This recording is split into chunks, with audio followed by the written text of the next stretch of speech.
going to begin with, we have a written briefing with a request related to the rezone at 545 and 555 West, 500 North.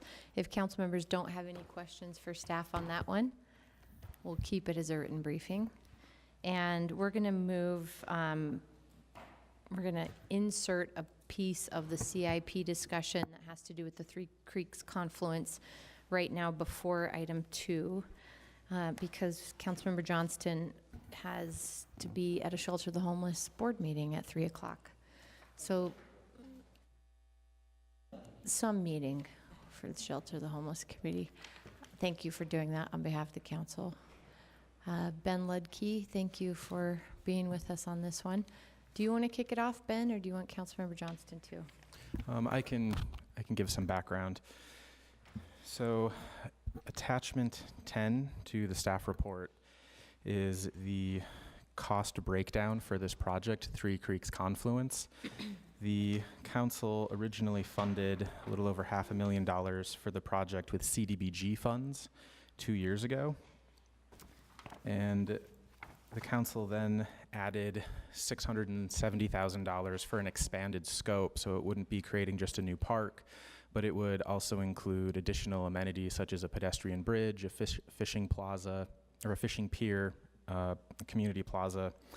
And at the bottom of this attachment is the project grand total, which was a little under $2 million, 1.944 million. And since the staff report was published, we received additional information that this is not, in fact, the grand total of the project. Ben, can I interrupt you and get a page number if you have one? It is a council added project in the funding log. And so it would be the second to last page. Of the paper packet as well?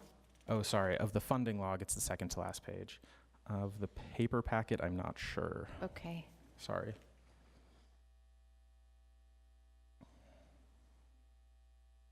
Yeah, we're a little confused here. Which page it's on for this guy? Okay. Say again. Or is it in this? Second to last page. Council added items are at the end of the funding log. Oh. There it is. So page 43 in the paper packet. And then, but this portion that you have up is not paper packet, right? That's on Page page 10, thank you.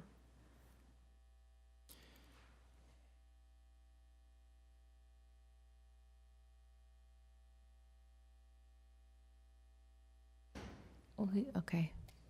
Your mic on, please. I think there's a synopsis on page 2 to 3 of the staff report, more concise. All right, everybody there? So Ben, that graph that you're looking at, we can find on page, I don't see it on 2. Am I missing it there? The one that's up on the big screen was updated since the staff report, Oh, based on the additional information we received about the additional costs. The items in blue are the additional costs that were not included in the attachment. I believe that's being passed out right now. and do we have some context as to how these items, like consulting and engineering and permitting, they seem pretty standard? They are. It is not the typical process for these items to not be included in the total project cost. Typically, soft costs and hard costs are not differentiated when talking about capital projects. I don't know why it was done this time. Council members, do you have questions for Public Services or Andrew or Ben? Council member, please. At some point, we'd probably want to ask Public Services for some details to help understand this. Can we do that now, or is? Yeah. Sure, Public Services, come on up and let's talk about these soft costs. And while you're coming up, I think go ahead. Yeah, I mean, stuff happens. I know it's been 2 years since the allocation, and prices have escalated tremendously in all of our projects. I get that, and we've looked at our CIP overrun fund and increased that in response to this. My intention was in working with the Seven Creeks group that we were trying to find ways to help finish the park, essentially amenities. So they were looking at perhaps a fishing pier, and I was looking at the bridge. But that doesn't deal with this 700,000. So that's my question about the 700,000. Where are we at in value engineering and your efforts on that front? The value engineering is in process. We don't really have an updated estimate yet from our consultant as to how much they're going to be able to value engineer out of the base bid, which is essentially just the daylighting of the three creeks. And at this point, we have pulled out as add alternate items that we don't anticipate being able to fund with our existing funding, the pedestrian bridge, a pedestrian crossing across 9th West, the plaza space right there, and a fishing pier. So at this point, we're essentially attempting to value engineer the daylighting of the streams, and hope to have more information on that in the near future, but we haven't received information back from our consultant yet. Okay. I would like to add also, and thank you, I'm coming in Will you just late. introduce yourself, please? Sure, I'm Lisa Schaefer, Director of Public Services. This is Lewis Kogan. Thank you. So I'd like to add, and I haven't even had a chance to talk to Lewis about this, we made a last-minute application for TRAC funding, TRCC funding, to the county on this, in the hopes that we could potentially close that gap between the base bid, that, you know, the estimate and what's coming back in our bid. Okay. So that's very, very brand new information, and we don't really have a sense of how successful that might be, but we're definitely looking at all avenues to try and close that gap. As I understood it, some of the funds need to be used this fall before they expire. Is that accurate? You have to expend some of the funds for this project, or we might lose it? CDBG. Yeah. The CBDG funding, we Yeah. need to start spending it. Are we on track to do that at this point? I think we have expended some of that funding in the design and bid process. Yeah, my understanding is that as long as we can show that we're making progress, they're willing to Keep working with us. let us string Yeah. them along a little. Okay. Yeah, but this is a unique project. We have so far 4 different funding sources, Mhm. and we're trying to juggle all of those. And then if we're successful in the TRCC application, that'll add another funding source Mhm. with its spending requirements as well. And so, yeah, it is a challenge, but we're working with our partners, our funding partners, to make sure that we're making progress. Director Schaefer, can you help correct my memory or help me understand? My memory is that, well, obviously, it's been a long time. We've been talking about this, and there's been many steps that needed to happen in order for us to get to the point where we could put a shovel in the ground. Yes. And the city has gone through a lot of work in many different, from different vectors Yes. in order to make this possible. So it's really unique to me when we look at other park opportunities in the city. This is an exceptional piece of work that we've already been through on this one, and that you were before us within the last year for us to work quickly in order to utilize the impact fee dollars, that component of this before they expire. How is it that now we're hearing that these really predictable aspects of the project budget weren't considered, and we're finishing up the CIP budget for the year, and now we're hearing about, even just in the last few days, an expanded amount of money needed to get this project done? How did we get to this point? Well, I would kind of, I would push back a little bit on predictable.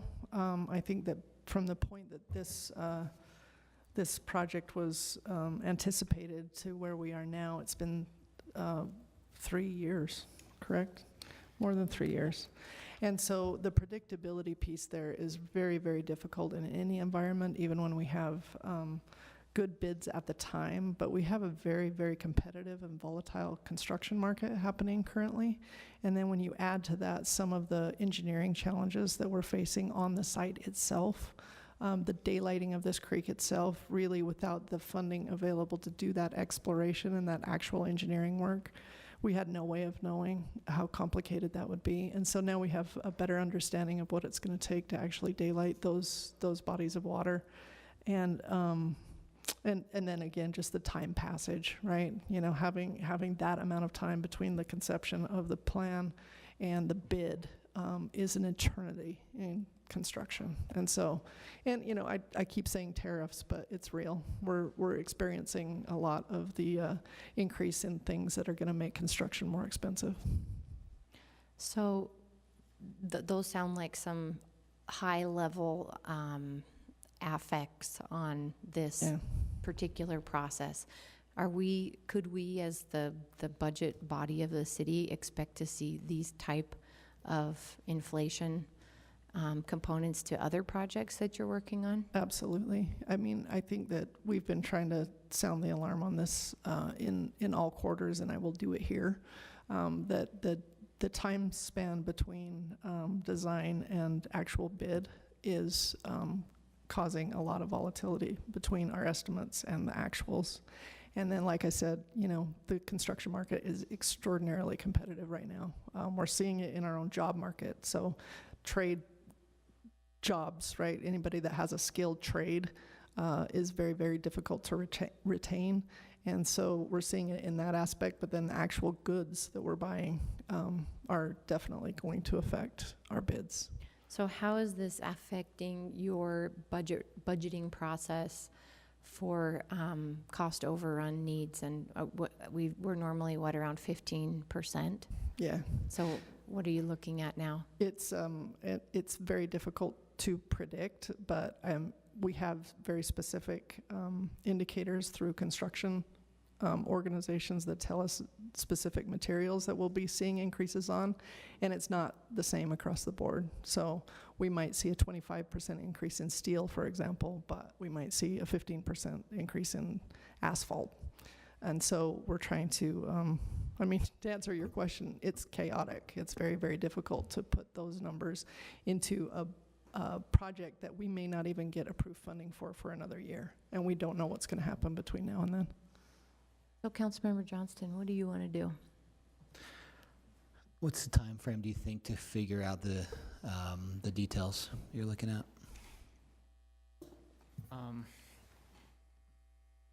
So we're looking at putting this out to bid very soon. So we're just going back through and looking at the value engineering and trying to at least bid out what we can.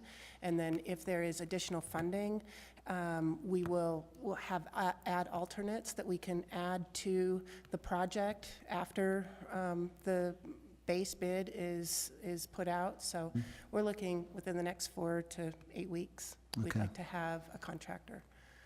And this is Kristen Riker. Thank you, Kristen. I know the Seven Creeks group is trying to work on their end as well, and we are. I like the collaboration piece. I think Chairperson Mendenhall was right. This is a long process that the council spent a lot of time trying to make happen. I like to see it followed through.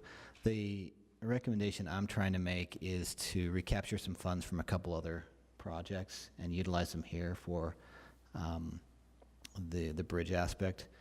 One is the And parks. the gap, let's just orient ourselves here, that the gap you're trying to close is, Well, 250 was the gap to initially close for the amenity of the bridge. and now, Well, that was not including the initial base gap. This is just for the amenity piece. So that's all I was focusing on, was on the base gap. For the amenity piece, I was looking to ask to recapture $46,000 in parks impact fees, $120,000 that is left over essentially from the Liberty Park concessions build that was originally allocated to Jordan Park for pickleball, but we got moved over there 2 years ago. I can't recall now. And then $100,000 in the CIP cost overrun account, which makes sense for cost overrun issues. and can you go back to that table that you had in the lower right-hand corner? Yeah, thank you. And what's our balance in the CIP cost overrun? It's $183,000 with a mayoral recommendation to add another $318,000 to it. This project, since it's already, the cost estimates are more than double the original amount, it would be eligible for the maximum of $100,000 from the cost overrun account. That's a formula? It is a formula that's in the resolution that was updated last year. Okay. What else do we have in the pipeline right now that may be needing cost overrun? Do we have that? Question. We are working on Artesian Well Park right now, the design of that one. Trying to think of what else is in design. I can get you a list. I don't Rack recall. lighting? But that it's one? not just parks lighting? projects, No. it's everything in the CIP log that Absolutely. needs access to Right. that But overrun. if it's already been bid, we're locked in. So the projects that haven't been bid, so your new projects that you're looking at approving are the ones that you're probably going to have more issues with. So Bridge to Bachman, I know, is another one that we're in process. Miller Park is another one we're in design process. There are a few that we haven't bid out yet that we're still working on. But the ones that have been bid are at least those three, you're thinking? At least those three have not been bid. Do we have from- numbers attached to those yet, do you think?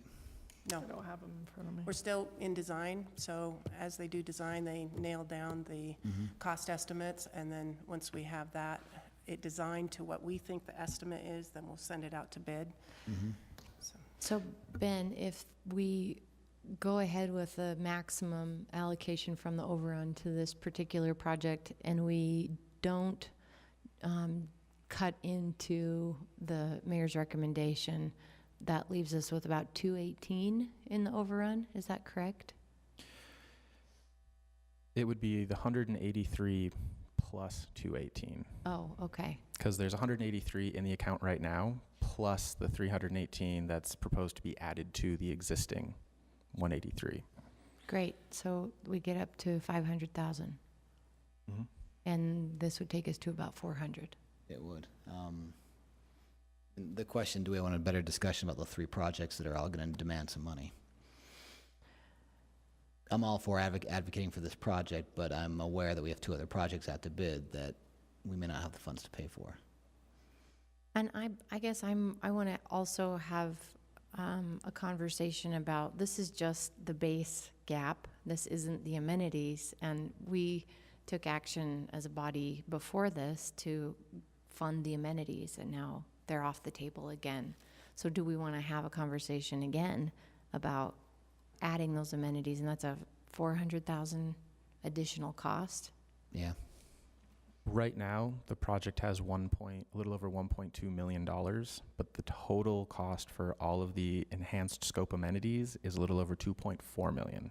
And that's the level that we committed to as a council prior. You committed $1.2 million to have the entire project done. Right. And it now looks like that $1.2 million is not enough to do the original base project.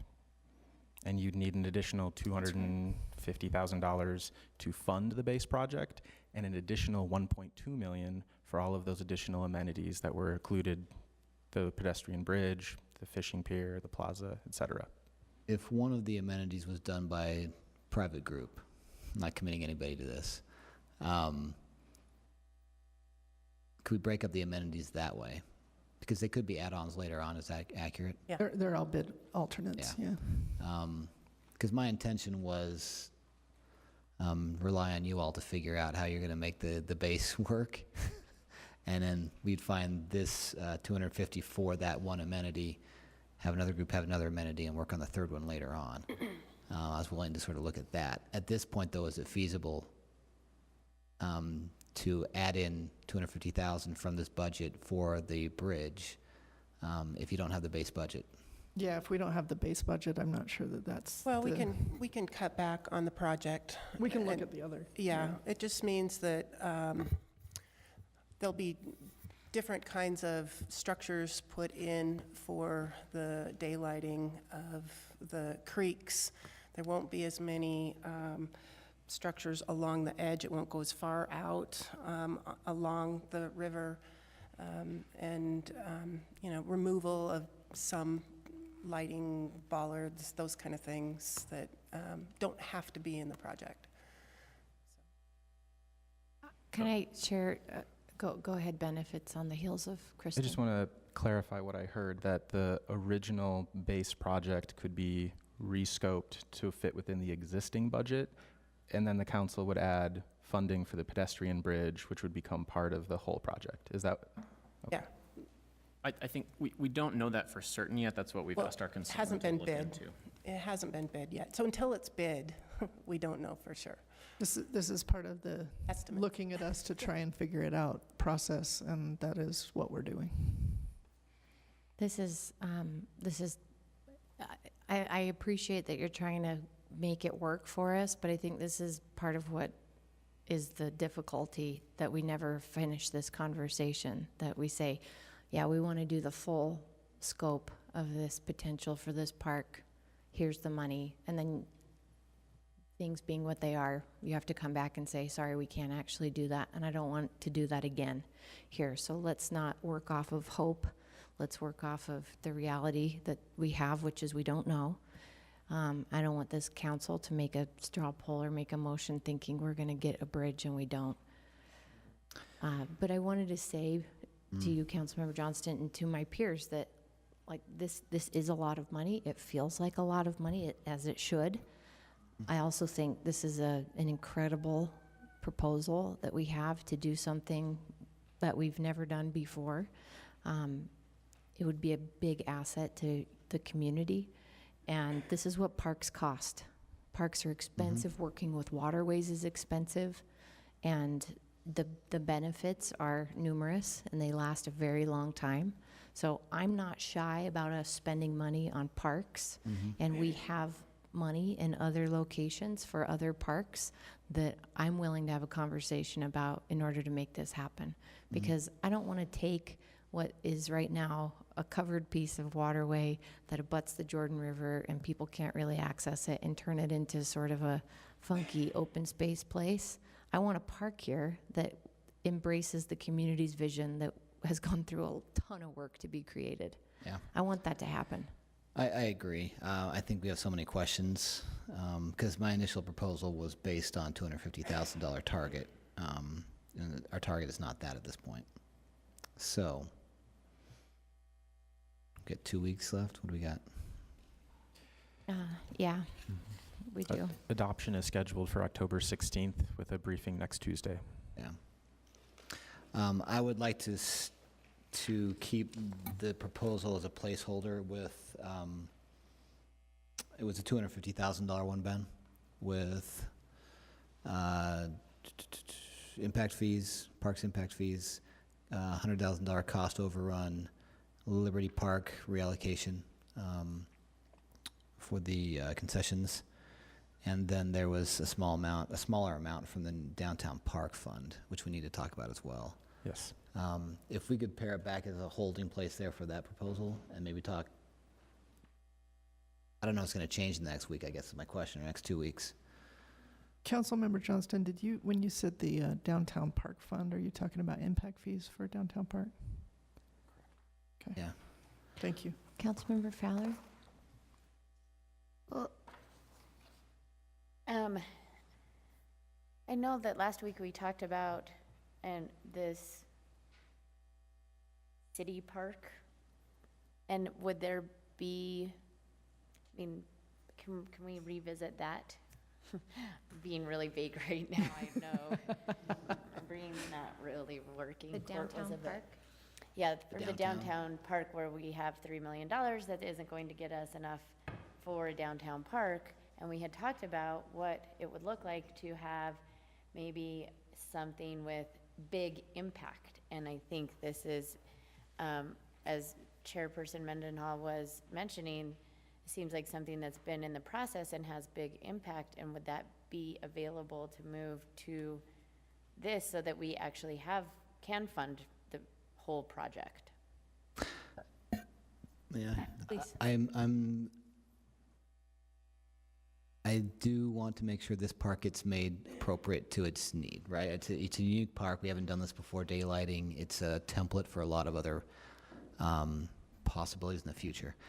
That being said, I don't necessarily want to take away the funding for the downtown park completely. I think you're right. I think we've all agreed that $3 million is not going to get us what we want unless we're creative. And I don't know, we'll have that discussion, but I would be interested in tying, if we can figure out that discussion sooner than later, or some ideas.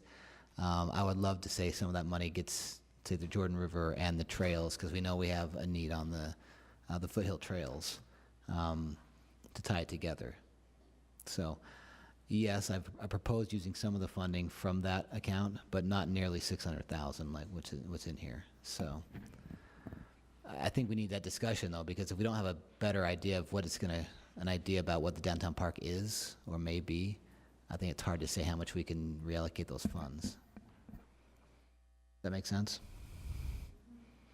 Well, I'd like to have that discussion also, and it reminds me in some ways of times that our body, or acting as the RDA, has looked at monies that we've set aside with intentions to do something that everybody really does want to do, but the opportunity doesn't fit with the resources that we've set aside, and we've made reallocations and made things move and seized opportunities that are right in front of us. So I'm open to having that kind of collaborative discussion as we look at opportunities we have today that we don't have the funding for, and consider that.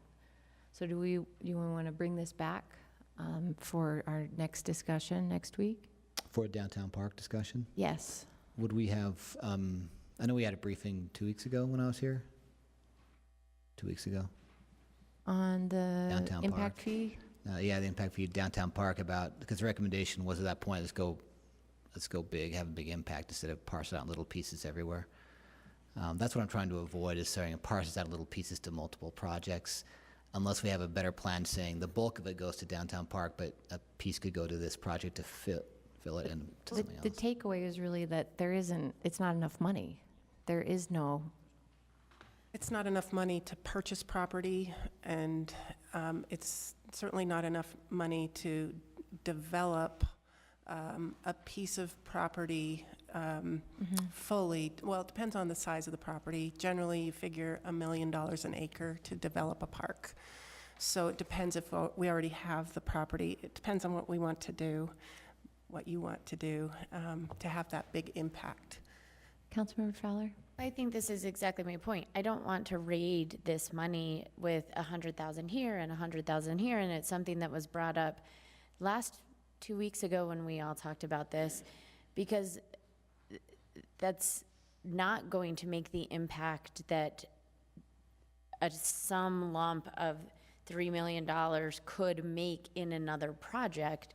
That said, we also discussed perhaps the idea of spending $700,000 or $1 million out of that $3 million to go to this project to make sure that it's fully funded, and we're not having this conversation of, okay, do we get rid of the pedestrian over the bridge, or do we get rid of the fishing pond? And the fishing ponds are great. My community loves them. So or do we say, we recognize that this amount of money is not going to be sufficient for this vision that was had about having a downtown park, and let's put it into something that a community, one, will truly benefit from, and we can make a very big impact by dedicating a large sum of money that we may have available to something like this, without just like having 1,000 new splash pads for $1,000 throughout the city.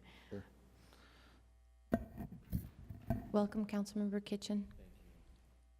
So if I'm looking up here, Ben, right now, to fund the full, for the base, just the base, would be about $700,000 out of the new downtown park under this proposal?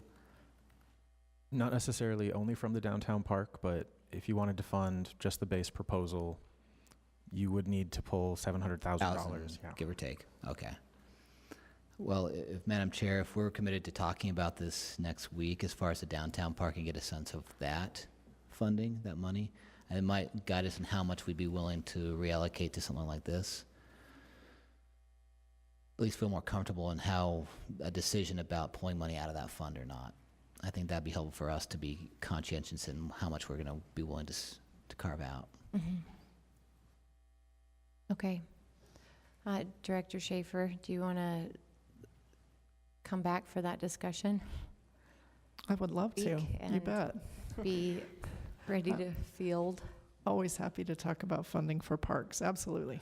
Between now and then, what needs to happen, though, to have a conversation about this? Well, you mentioned funding needs for, in the Foothill Trail area, and I can see that if we are going to talk about not just fractioning this off to 1,000 different things, as Councilmember Fowler said, but getting some bigger things over the line that maybe otherwise they wouldn't get over the line. So it's really about leveraging what we've put toward other projects.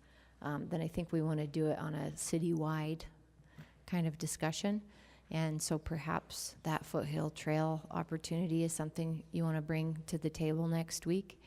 And I think I've heard a third idea.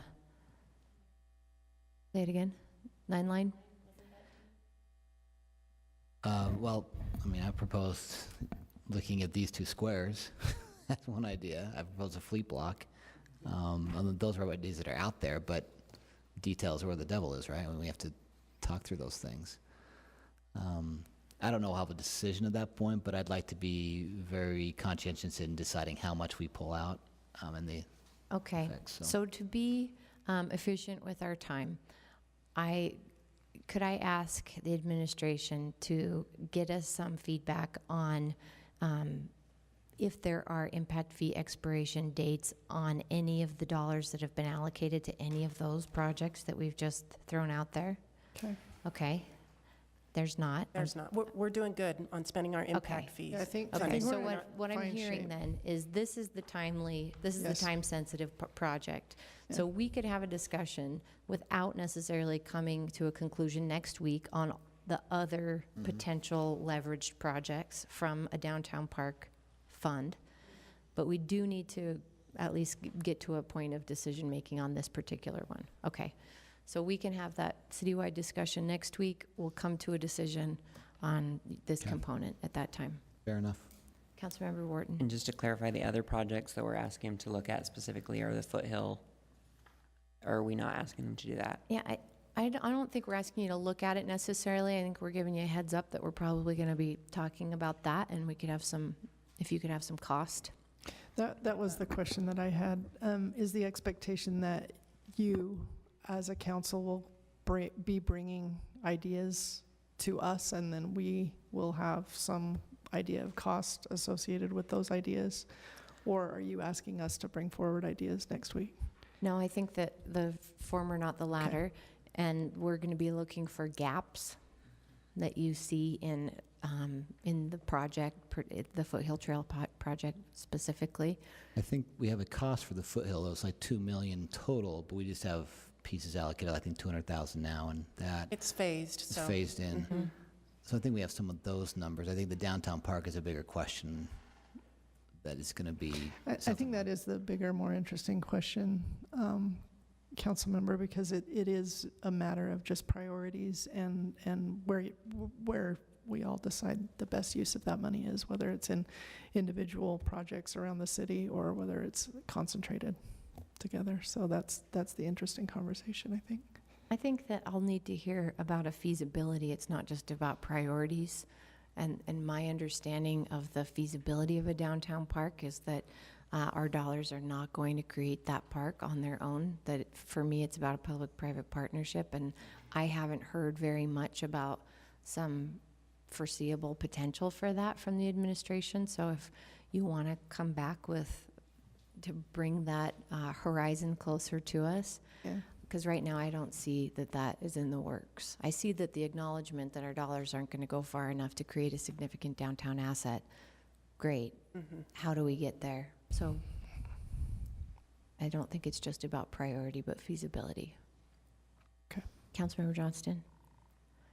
Yeah, I mean, the problem is the longer it sits there, the more projects we're going to demand need this. I mean, our cost overrun fund is not going to cover everything. So that's going to be the low-hanging fruit that we have to dip into repeatedly unless we have a reason to hold it there. So if we don't have concrete ideas like you're talking about that may, at least ideas that we can pursue specifically, then I can see us really doing what we said we don't want to do. Madam Chair, sorry. Yeah. To the point of feasibility, the impact fees, of course, have to be spent within a 6-year window. And we just got an update today from Finance that the next batch of parks impact fees that are scheduled to expire is February of 2020, which is a ways out and is better than some of the other categories of impact fees. But that kind of sets a timer to say these projects would need to be under contract before February 2020 to make sure we're not risking these parks impact fees being refunded. It's really not that much time, huh, with the Oh, it's really the not. way things go. Yeah. Ben, do you know how much that is that'll expire in February 2020? Because this project alone is 500 and some thousand impact fee, or no, it's But that 672, right? expires this year. 672. Yeah, And the expiration is just under $600,000 that month. yeah.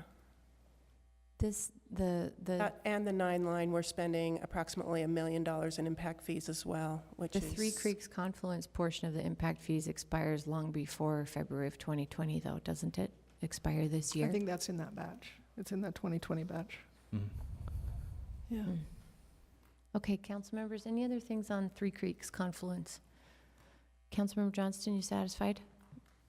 Yeah, so next week. Okay. Thank you. Okay. Thank you very much. Thank you, Kristen and Louis, and Lisa and Ben. And Ben will call you back up, and you may need to be around for a lot more CIP fun. In a little bit, this will take us to item 2 on our agenda, which we just had 10 minutes for, the 1332 and 1334 East 5th South rezone. Nick Tarbick from our council office probably going to join us, or? Oh, I'm so sorry. We are bumping item 2 and 3 until later, and we're going to bring the rate study up now. This is item 4, our public utilities rate study. Sam Owen, our policy analyst from the council office, and Laura Briefer are with us, and I'm sure many other people are here in the audience to help us through this discussion. Please come on up. I did see Laura here.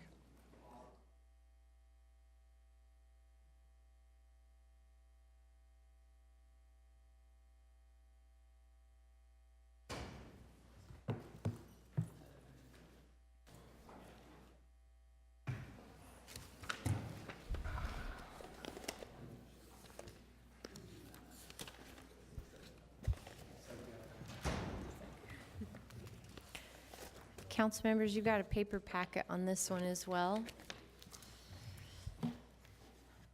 Laura, will you introduce your guest, our guest? Gladly.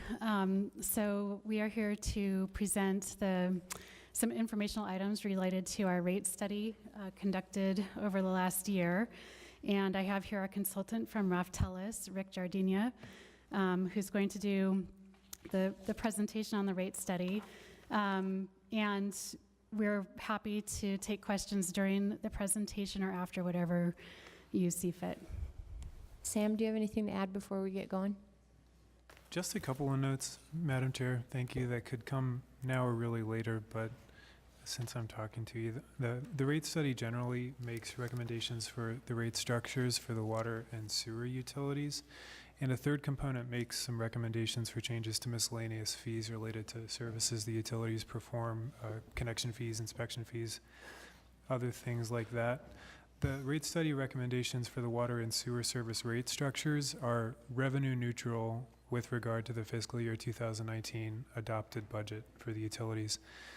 If hypothetically the recommendations for the changes to the miscellaneous fees were adopted en bloc as they are in the study, result would not necessarily be revenue neutral. So the council may wish to break that component of the study out and designate some time in the future to discuss that separately, because it might be a bigger conversation than just the rate structure components that are also part of this study.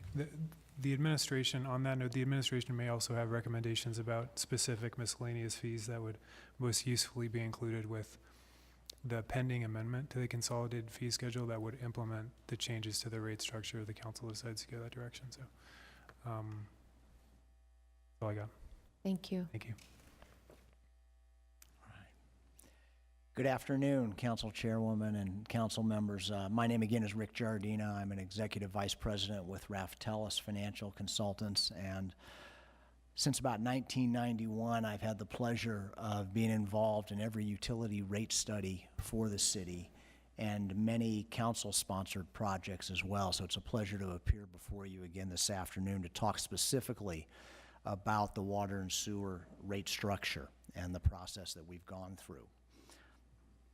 I'd like to cover 5 topics with you this afternoon, and we're going to move fairly quickly through these, and I would really encourage, as you have in the past, to stop me at any point in time if you have questions about any topics. I'm going to stop you already, and with given your expansive history of working with the city and doing other rate studies and other stakeholder work, as you go, I would love to hear how this experience compares or is unique in the context of work that the city's done similar to this in the past.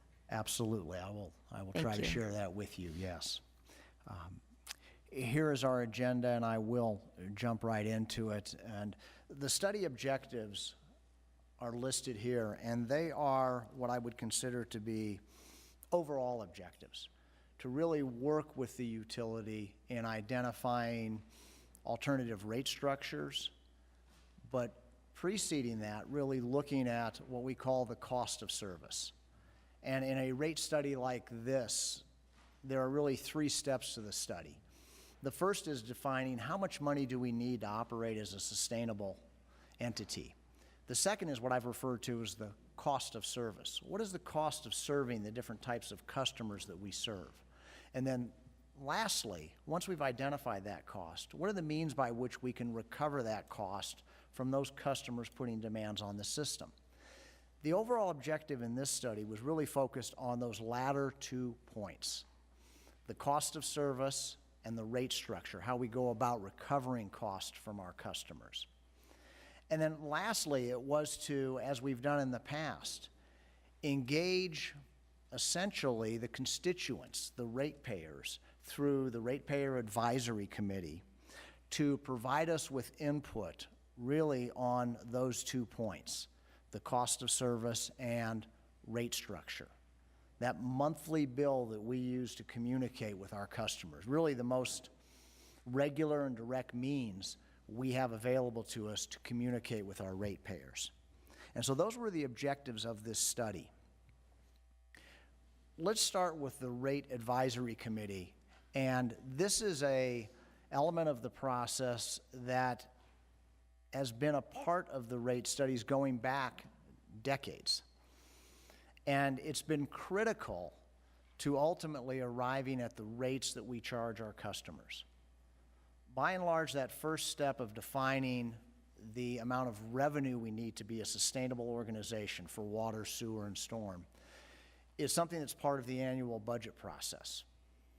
And once that is done, we then move on to cost of service and rate design. And it's really in those 2 elements that the Ratepayer Advisory Committee serves a very, very significant role. And this committee over the years has been structured in a way to, as much as possible, provide a diversity of representation, a diversity of opinions and viewpoints, trying to really capture all of the different constituent groups that we serve for water and sewer service. Different constituency groups ranging from residential to commercial, small commercial, large commercial. And in your packet, there's a listing of all our Ratepayer Advisory Committee, the RAC, all of the RAC members, and those that participated in the multitude of meetings that we had. The charge for the RAC was quite simple: to provide input, guidance to the consultant team, Raf Tellis, and staff as we worked hand in hand to consider rate structure changes, rate structure objectives. And that's what the committee did in a very engaging and spirited way at times. We met with the representatives of the RAC over the course of 5 months, 6 different meetings. And one of the key aspects, the key elements of this process is what we call under this third bullet, defining pricing objectives. Pricing objectives are the goals that we have in the way we price the service we provide to influence a type of behavior, to achieve a certain outcome. And so through each and every rate study that you have done over the last couple of decades, we've gone through this process of identifying pricing objectives. What can we try to accomplish through the rate structure? And I'm going to share a couple extremes with you. On the one hand, we could have an objective that is all about revenue stability. We want to be sure that we are able to cover our cost. And the most effective way to do that is to charge a fixed charge to every ratepayer on the system. Regardless of the meter size you have, of the amount of water you use, we're going to charge everybody $75 a month.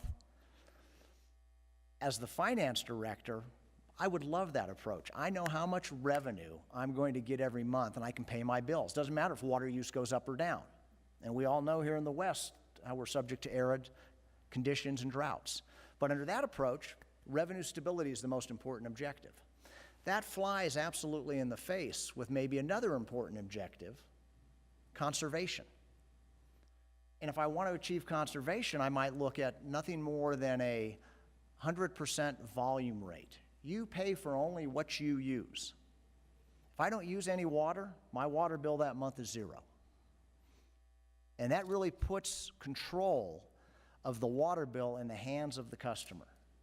So those are sort of two extremes framing the issue. Through a process like this, engaging the Ratepayer Advisory Committee and looking at pricing objectives, we're able to go through a ranking, a weighting process that has over time evolved in terms of its importance and points of emphasis. But it allows us to strike a common ground, a middle ground with regard to these objectives and these extremes that I've just illustrated. And we've seen this evolution of time over time from one of, I might say, 15, 20 years ago, almost a singular focus on conservation, to now consideration of other objectives, and I'll get to those on this next slide. The 3 objectives that really rose to the top for the committee this go around were conservation, essential use, affordability, and demand management. Immediately following these 3 were objectives of fairness and equity. And as the process evolved and we talked more and more with the committee, it became apparent that fairness and equity, while these 3 were the top rated, fairness and equity needs to permeate, be a part of everything that we do with regard to the rate structure. And so as we look at the recommendations that come out of the RAC and on through the Utilities Department, PUAC, the Public Utility Advisory Committee, fairness and equity is a common theme. And historically, this is a big change that we've had over the years. Historically, we've had a rate approach that was based on a system-wide cost of service. As the RAC focused and rolled up their sleeves and looking at fairness and equity, we got to a point in time where we were really looking at not system-wide cost, but let's look at cost by customer class or group. So Rick, are you saying that what we have been operating under is what that finance director's dream scenario would be? No, I'm not. What I am saying is that historically it's been a system-wide cost where we've treated all of our different customer classes the same. We haven't had a fixed charge that was our only revenue source. We've had a balance of the use of fixed revenue and variable revenue, but the focus was more on one rate structure for the entire system. and one set of rates for the entire system with some subtle distinctions, but effectively looking at it on a system-wide basis.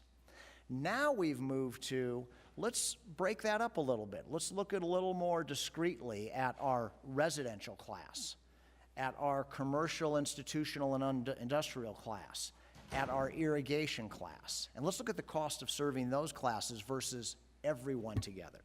Okay. That's probably been the biggest change and outcome of this process.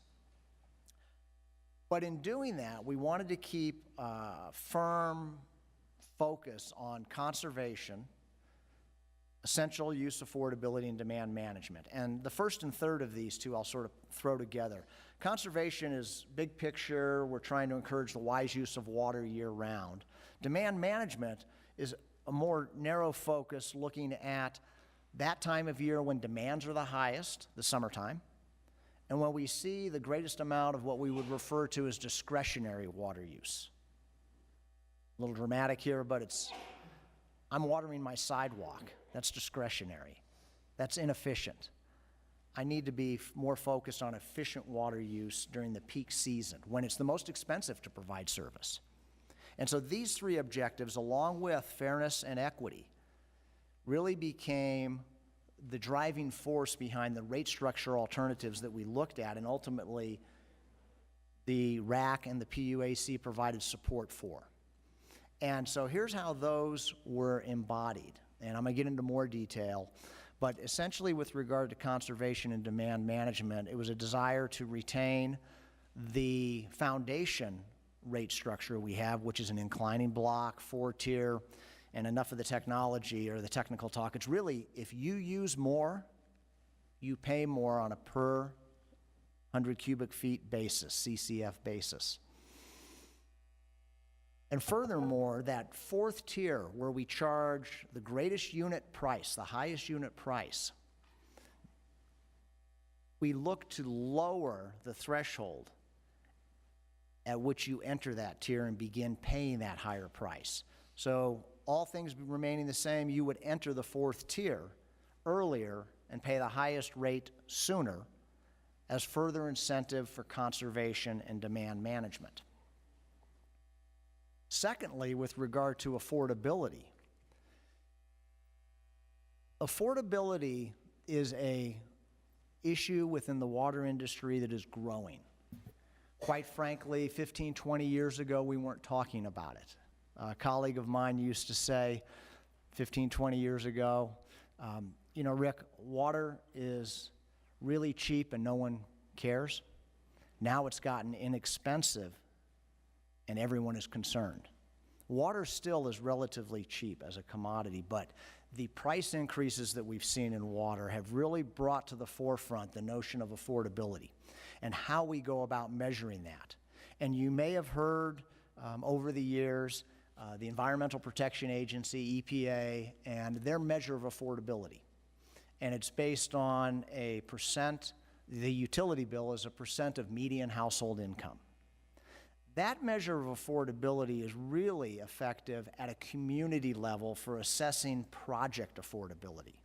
Where it has historically failed is at the customer level and measuring the impact at the household. And so as an industry, we are seeking to move in the direction of other metrics, and I'll get to that in just a minute. But this notion of affordability is influenced by my extreme example earlier about the fixed charge, that if I'm paying $75 a month, doesn't matter how much water I'm using. If I only use 2 CCF or I'm using 100 CCF, I'm paying the same amount. So from an affordability standpoint, that's a big chunk of my bill. That is my bill. We're suggesting that we lower the fixed charge. The primary motivation behind this is to make essential water use more affordable. And over 80% of our customers, residential customers, are served through a 3/4-inch meter. And the suggestion under the proposed rate structure is to lower that fixed charge from almost $10 to just under $9. Is there a concern that tweaking the lever on affordability is antithetic to the sustainability encouragement?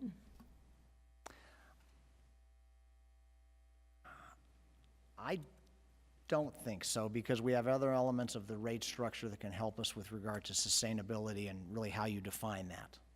And are you speaking to the conservation incentives? Yes. Yes, and we did talk about that in the rate advisory committee as well.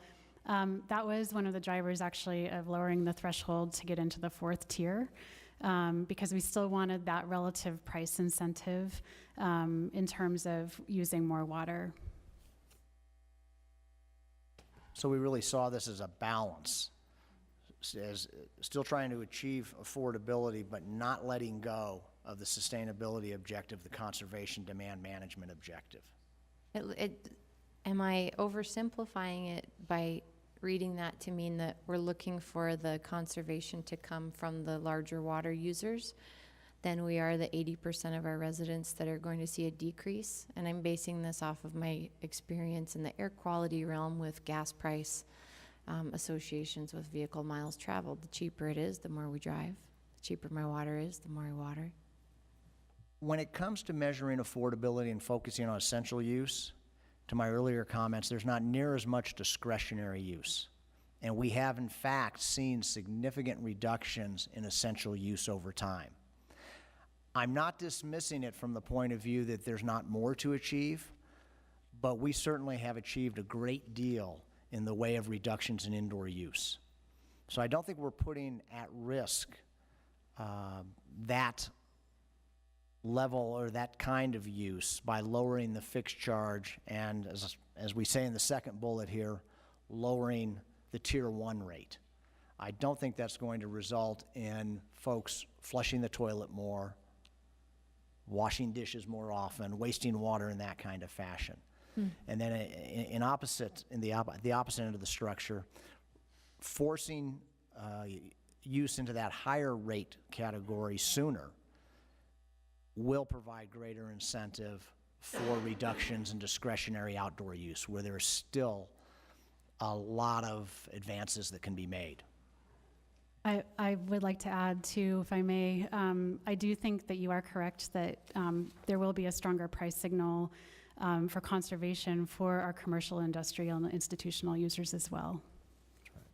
And is it true that I think statewide 80% of our water use is for landscaping and outdoor agriculture use, but in the city we're only at about 60%? It just still seems huge. Yeah, I think the 80% number, and it ranges between 78 to a little over 80%, is attributed to agricultural use, so growing agricultural products.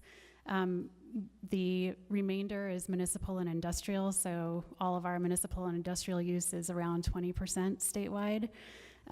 If you're speaking to what is the distinction between outdoor watering and indoor use over the time of a period of a year for typical residential use, it's roughly half in most areas such as ours. I think 50% is typical in a climate like ours for outdoor use for residential. And what about for commercial, industrial, institutional? And that's harder to calculate because there is no typical institutional, industrial, and commercial. Is such a wide variation of types of uses, and that's something that we talked about a lot, and that's partially why we had quite different representation on the rate advisory committee of different types of those uses. So for instance, we had Salt Lake City School District represented. We had some of our own city departments represented that account for that institutional use. Tesoro was representing more of that high water and high sewer use, as well as folks from the dairy industry. So there's a wide variation. Okay. My last comment with regard to affordability is the last bullet shown here, that we're also, under the proposed structure, reducing the fixed charge on the sewer side. And that is geared towards affordability, but also a direct reflection of the fact, as I said earlier, that indoor water use for a typical household has declined significantly over the last decade or so, from a level of 800 cubic feet per month to somewhere around 4 or 5 cubic feet for a typical average single-family household.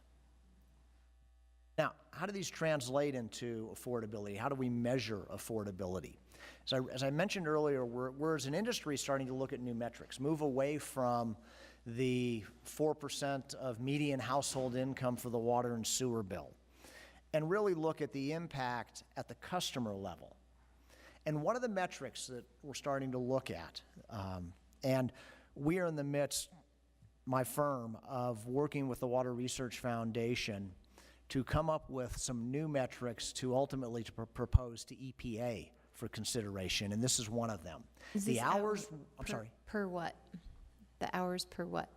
This is the hours worked at minimum wage to pay your essential water use bill. So So in a monthly. month, I would have to work, if I'm in Seattle, 11.3 hours to pay my essential use water and sewer bill.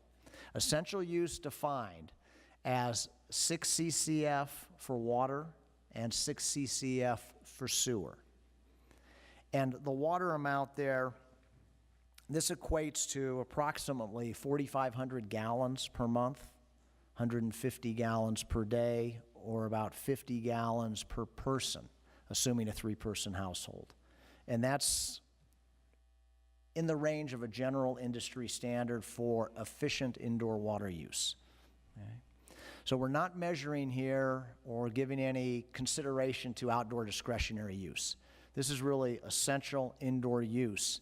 And how many hours do I have to work in a month to pay my water bill? And you can see here in Salt Lake City, under the current rate structure in effect, it's 5 hours.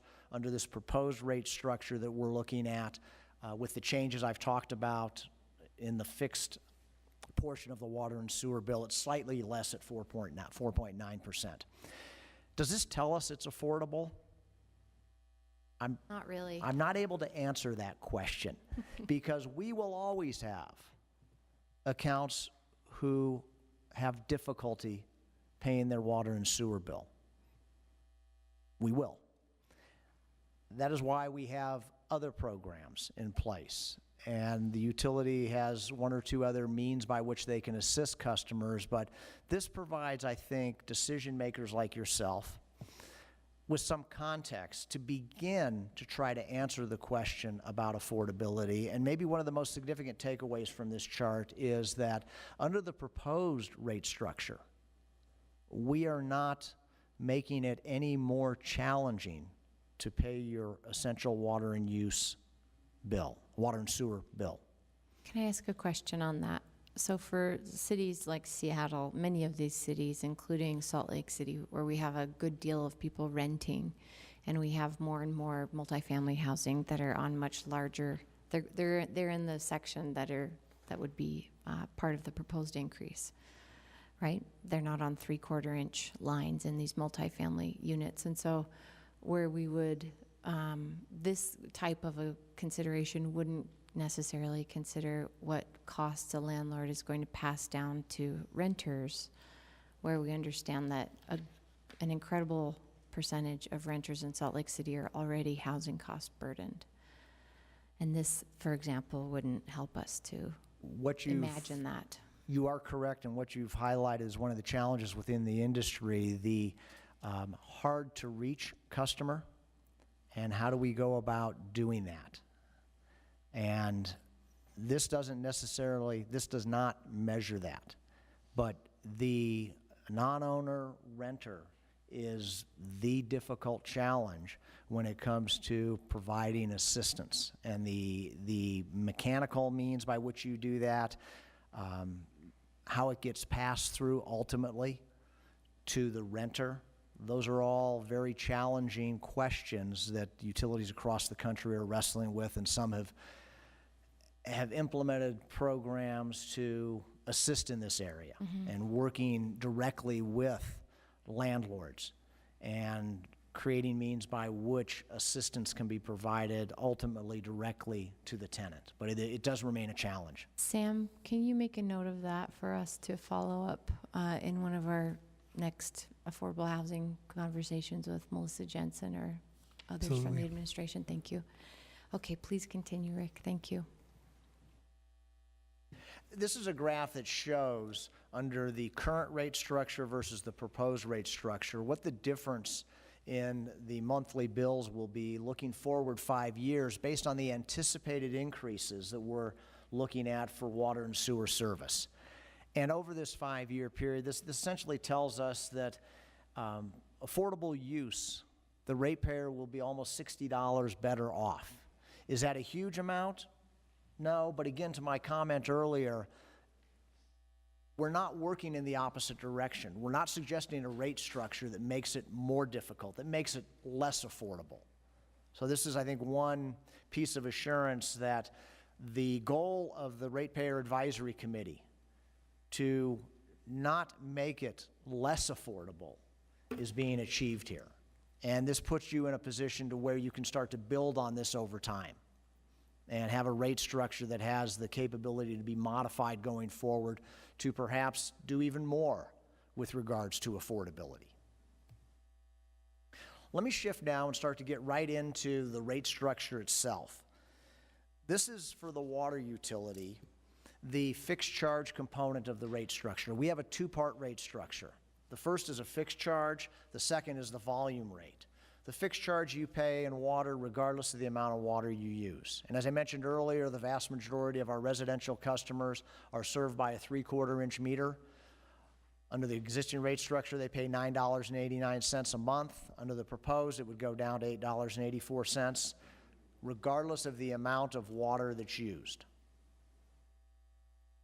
The fixed charge is intended to recoup some of the basic cost that we incur regardless of the amount of water used. We have to go out and read a meter. We have to maintain a meter, produce a bill, have customer service folks standing by to work with customers regarding questions about their bills. And even some element of the service we provide is a base level of service that all customers should share in providing some cost recovery of. That's what this charge is all about, and it's very common in the industry, a two-part rate structure. You can see that as the meter size gets larger, the base charge, the fixed charge gets larger. This is an indication of the amount of capacity that we're providing to customers who have larger meters. And if you look to the right-hand column, you see some very significant percentage increases. I want to put that in context. If I'm a customer with a 10-inch meter, I have that meter because I'm using a tremendous amount of water. And a fixed charge of $576.91 is a relatively small percentage of my total bill because so much of my bill is driven by the amount of water I'm using. Okay. So I just don't want anyone to be alarmed at these percentage increases. Madam Chair? Will you say that? Yeah, go ahead, Councilmember Rogers. I would like, I know that a typical home is 3/4 inch. Can you give us some examples of 2-inch, 3-inch, 4-inch, 6-inch? And I guess my follow-up question would be, these larger meter sizes, do we have any idea how many of our non-tax property taxable entities have this size of unit in it? I mean, is this just another way for us to recoup that cost for providing service? Well, I don't know off the top of my head the answer to your first question, but that's certainly something that we can research. And I know during the Rate Advisory Committee, we did have those details, so it's probably buried in that report. And I can definitely get back to you on that. And same to your second question, actually, we have calculated the amount of customers and somewhat the type of customers that have these larger 10-inch meters, but there's not very many of these very large 10-inch meters. And finally, the calculation of the fixed charge, I'm not sure if Rick mentioned this, but this was based on the true cost of service analysis related to the capacity of those meters. So basically, the rate is just basically, you're seeing exactly how much they're using, That's right. just Yes. off of that charge. Right. So you've kind of averaged it across the board to figure that price out for all the 10-inch, all the 8-inch, right? For the capacity analysis, yes. Okay. Yeah. Now, the second part of the rate structure has to do with the amount of water that each account uses as measured by the meter at that location. And what we have in place for our volumetric rate is an inverted block, an increasing block pricing structure. That as I move through these blocks, the more water I use in the summer season, the more I pay on a per unit basis. During the winter period, all usage is charged at the same rate. As I mentioned earlier, the most expensive time in which to provide water services during the summertime, peak demands and so forth. We build facilities that are sized to meet those peak demands during the 3 or 4 months of the summer, but sit idle the rest of the year. So this seasonal rate structure is reflective of our cost of service to provide water service during these different times of year. And the blocks generally represent some consideration of indoor use, reasonable outdoor use, and so on for different customer classes. It's much easier, as we're showing under the residential column, to have a fixed block approach, 0 to 10 CCF, 11 to 30, and so on, for the residential class, because use is more homogeneous. For the non-residential class, the CII, Commercial Industrial Institution, the variation in demands, usage patterns is so great that to have a fixed block approach would really only penalize large users who might not be putting peak demands on the system relative to their winter demands. So we've used here in Salt Lake City an AWC approach going back probably 10 or more years. AWC, average winter consumption. We measure each account's wintertime water use and assess that at the lowest block 1 rate. That is generally representative of a base load of use, and if I use that same amount of water year-round, every month of the year, I'm not putting a peak demand on the system, and therefore I would pay the lowest rate year-round. But when I start to use more than my winter average, I start to cause the system to incur greater costs, and I need to be responsible for that. So when I use greater than AWC up to 3 times AWC, I pay a higher rate. When I go over 3 times, I pay a higher rate, and so on. Now, back to the recommendation of the RAC. They wanted to encourage conservation. As I said earlier, we wanted to push usage into that higher tier sooner. So under the proposed structure, we're lowering the residential top tier from 70 CCF to 60.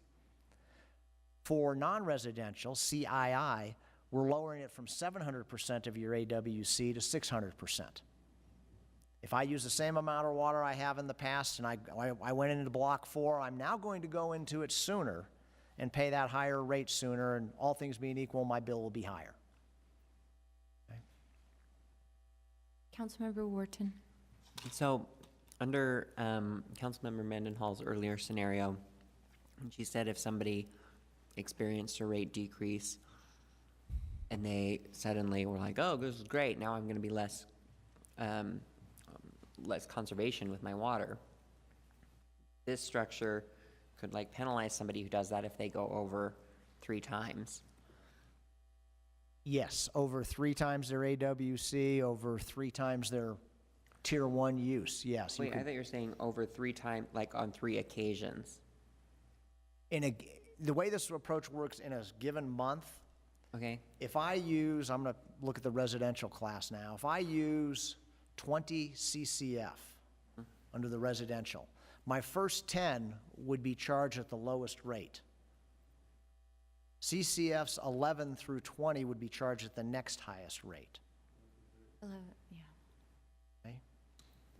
And so if I'm a customer that wants to continue to, as I said earlier, water my sidewalk, Yeah. I'm going to go into those higher tiers and pay a higher rate. So there's our conservation incentive. We haven't given up on that for residential or for our CII, our commercial, institutional, and industrial. This slide shows the rates themselves for each of those tiers. And I would draw your attention to the current dollar per CCF column. Those unit prices, that's what all customers today pay for their block 1, 2, 3, and 4, whether they're residential, commercial, et cetera. As I'm going to show you in a minute, we're now suggesting that these vary based on the customer class cost of service. So this slide is for residential, and you can see their block prices today.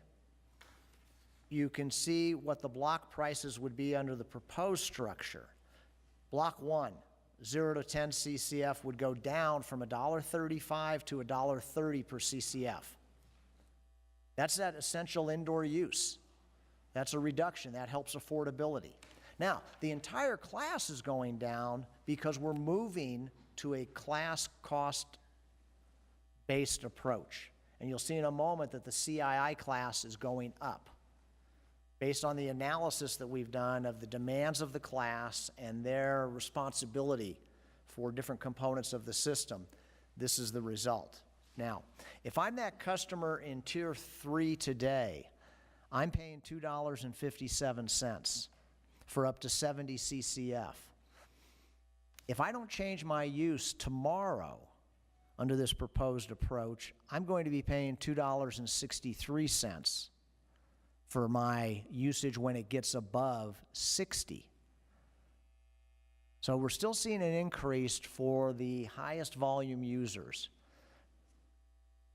For those that, as I've said, want to water the sidewalk in the summertime, they will see an increase in their bill when they get above 60 CCF, even with the overall adjustment for the differences in the customer classes. To be fair, not everyone using that much water is being careless with it, and there are a lot of large lots. There are people with legitimate uses for their water. I just want to. That certainly may be, and in support of your attempt to provide context to this, we don't have a lot of accounts in the residential class that go above 70 CCF. It is probably less than 5%, 6% of our bills in the summer. Yes. Yes. So there's not very many in the city. So, in similar fashion, for our commercial and industrial and institutional customers, again, we're recommending that the upper tier be dropped from 700% of AWC to 600%. And you'll see the rates for all tiers, all blocks within the commercial, industrial, institutional class are going up. This is the realignment based on class cost of service. And again, furthering the goal of fairness and equity at two levels, and conservation at two levels. One, let's look at class cost of service and have each class pay their respective cost. And two, when it comes to conservation, you can see here that with the increase in the unit prices, that provides some additional economic incentive for our CII class to potentially use less water or use water in a more efficient manner. The last customer class we have for water is irrigation only. These are accounts that have a dedicated connection and meter for irrigating parklands, irrigating common turf areas and the like. The city has a number of accounts in the Parks Department, the golf courses, et cetera, in this category. And going back at least one, if not two cycles, they've been under a budget rate approach where their lot, their area has been analyzed and arrived at a budget amount. And so long as they stay within their budget, they'll pay the lowest rate. When they go over their budget, and over their budget by more than 3 times, they'll pay an even higher rate. Okay? And so this is a very customer-specific rate approach, where we've looked at their area and based on the square footage and so on, and best management practices for watering, we know how much water they should use. Okay? And again, based on the class cost of service, their rates are showing that they're going to go down, but again, when they go outside of their budget, they will pay more. Now, we also have some city accounts that are moving out of this class into a secondary raw water class, where they will receive service directly with raw water. And These are city golf courses, if I'm not mistaken. And so their rates will be even lower than shown here, but that's a reflection of the fact that they're being served with raw water directly. They're avoiding the cost of treatment, for example. Secondary water. That's right, secondary water. water. Yes. So I wanted to mention that, and that's also contained in our report. If I could clarify on that, they would still be charged the same way, though, on an irrigation account, and would still be subject to the block rate structure. Okay. Shift gears and talk about sewer. And I'm just going to take a moment to give a little background on the sewer rate structure. The cost associated with providing sewer service is really driven by, I'll say, two things. First, it's the amount of discharge into the sewer system. Secondly, it's the strength of that discharge. In simple terms, how dirty is it? We measure that second question based on what we call BOD and TSS, biological, chemical demand, and total suspended solids. And we've established 7 classes of customers. Most all of our residential customers fall into class 1, the quote-unquote cleanest discharge. But we have other customers who, based on the strength of their BOD, might be in class 3. But on the strength of their TSS, they may be in class 5.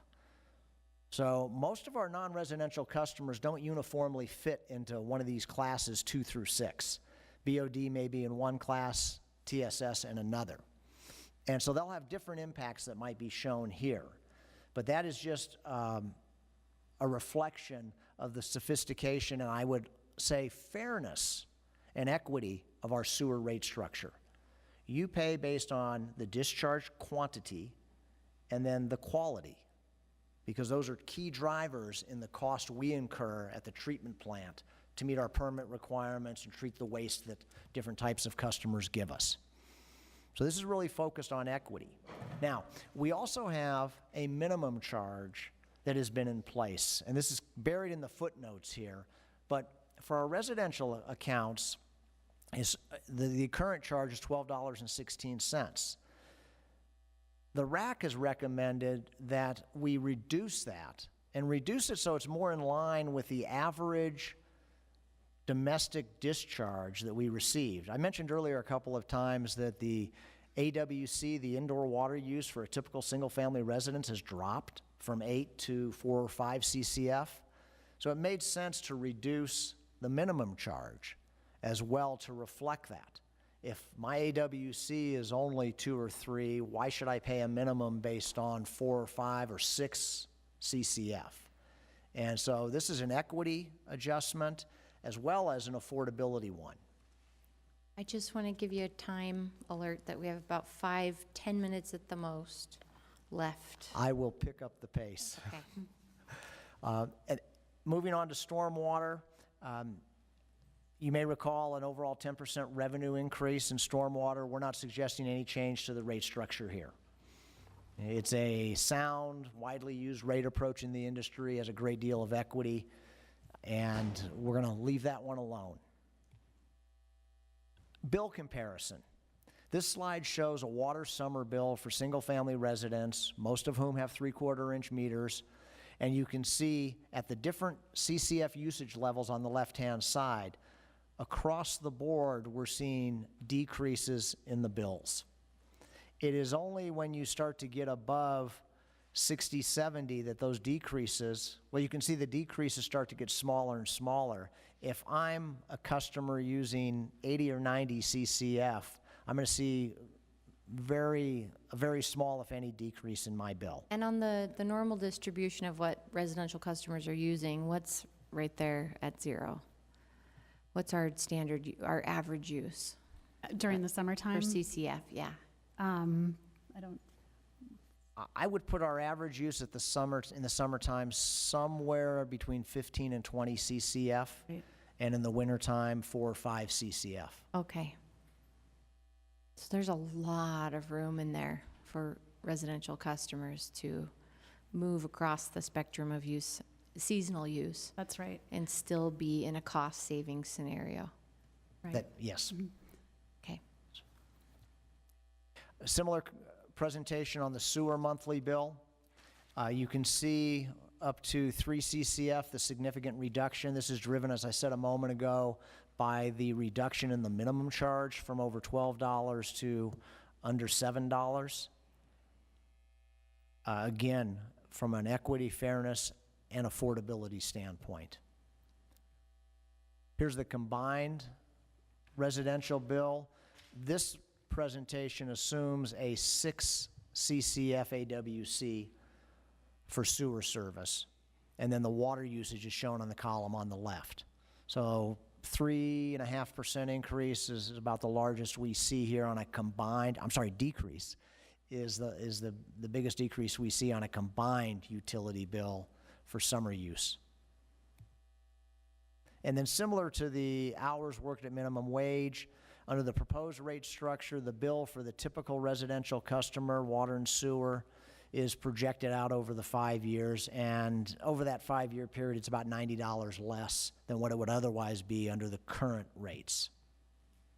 That is most largely a reflection of two things: the reduction in the sewer minimum, and two, the adjustment for class cost of service, moving to having each customer class pay their indicated cost. Here we compare Salt Lake City to some of your neighbors and other regional utilities. And the takeaway here is twofold. On an annual bill comparison for typical residents, you're about in the middle of the pack for all of these communities. And then secondly, again, the proposed bill is slightly less than the current water bill based on the rate structure recommendations of the Ratepayer Advisory Committee. Similar presentation on sewer. The proposed and current are very close, but equally important where you compare to others. And again, you're about right in the middle of the pack. That was my last slide. Happy to answer any additional questions you might have. Or Director Briefer, do you have anything to add on? Yes, one thing I did want to add is during our last budget presentation, we had a long conversation, actually the last two budget presentations, a long conversation with you about projected rate increases due to some major projects that need to occur both in the water and sewer utilities, such as the new wastewater treatment plant that we've projected rate increases for over the next few years. And a large discussion within the Rate Advisory Committee and internally with our department and the administration was, how can we continue to soften this blow to more vulnerable populations and really incorporate the affordability and fairness concepts and principles into our rate structure as we move forward with some really generational projects in our system. And so part of what you see here on some of the residential decreases, we talked about what kind of conservation message does this send? Some of that, these rates are going to continue to increase over the next few years, or we will continue to propose those increases in order to fund necessary projects. And so we're trying to smooth out that impact to the parts of our community that can be most affected. Council members, I want to thank you for this. This is a surgical approach, I think, to the questions or the values that you posited at the beginning and at the beginning of the work with the RAC. Those three points that you started with. And it really, I think for me, illuminates the non-surgical approach that we've taken so far, that it has, I'm sure, a litany of good reasons why we've taken that approach in the past. But I appreciate the emphasis on equity and affordability to our residents and the recognition that not all users create the same needs for continuous investment by public utilities in order to supply the water at peak times. Anything, council members, from you all before we let these folks go? Well, thank you. You must have done a very thorough job. Thank you for your time. Thank you, Rick. Thank you, To Sam from our office and Laura Briefer, as always, thank you. Thank you. Yeah, let's reorient ourselves on the agenda. We've skipped around a bit. Are we coming back to our planning items? Right now, we're going to kick items 2 and 3 a little farther into our schedule, probably after our break.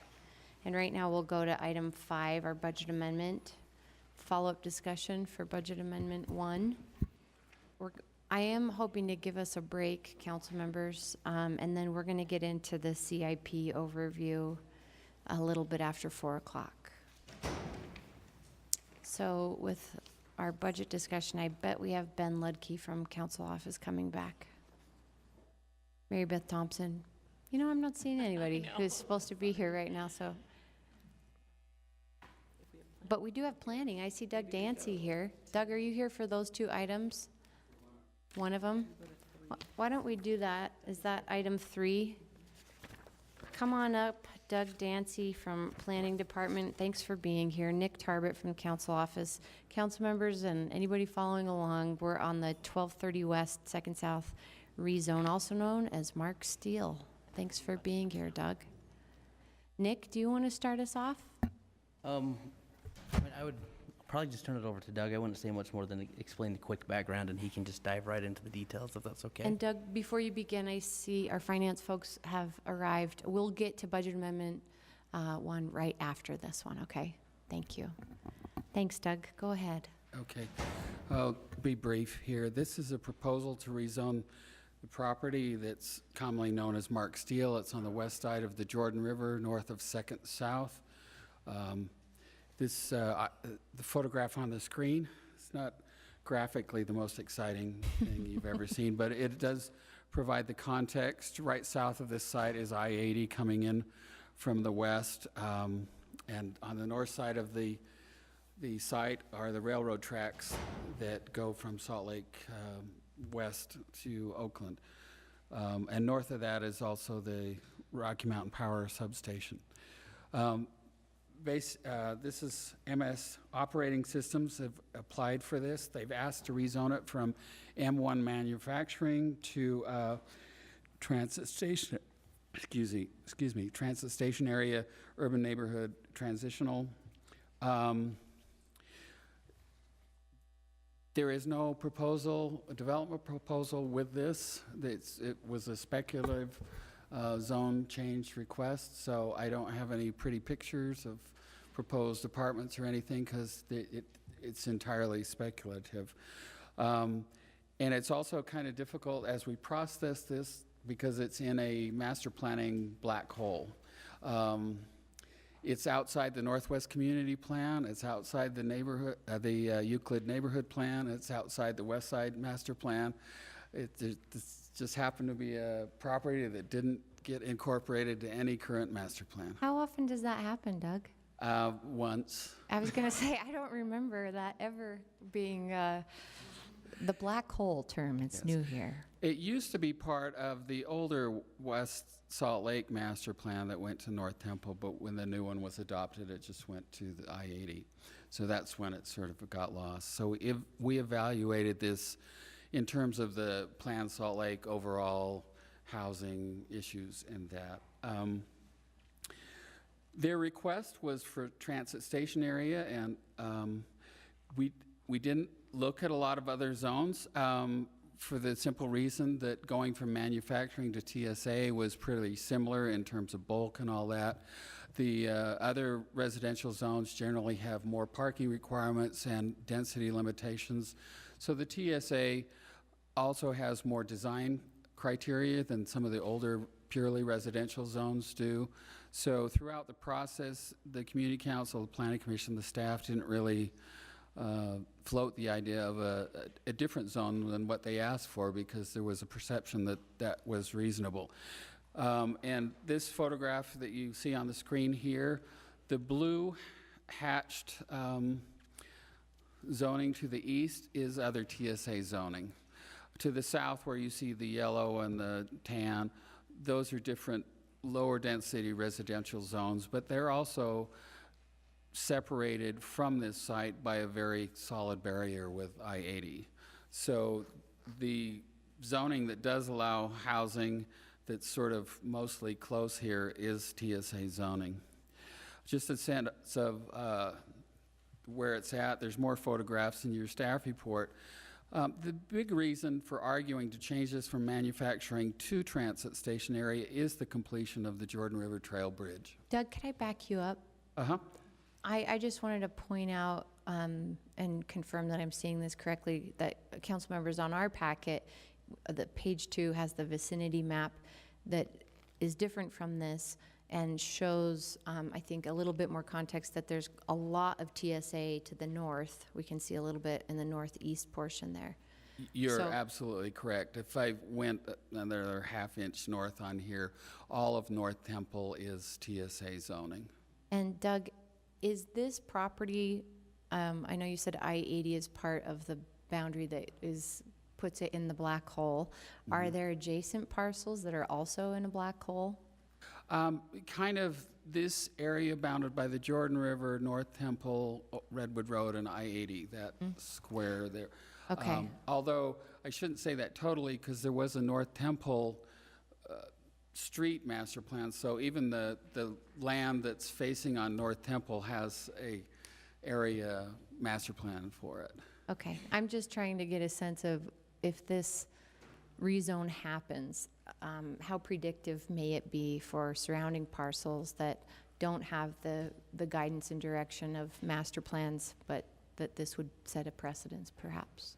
I don't think it would. Well, I'll back up a little bit. The properties immediately to the west of that, they're in sort of this black hole.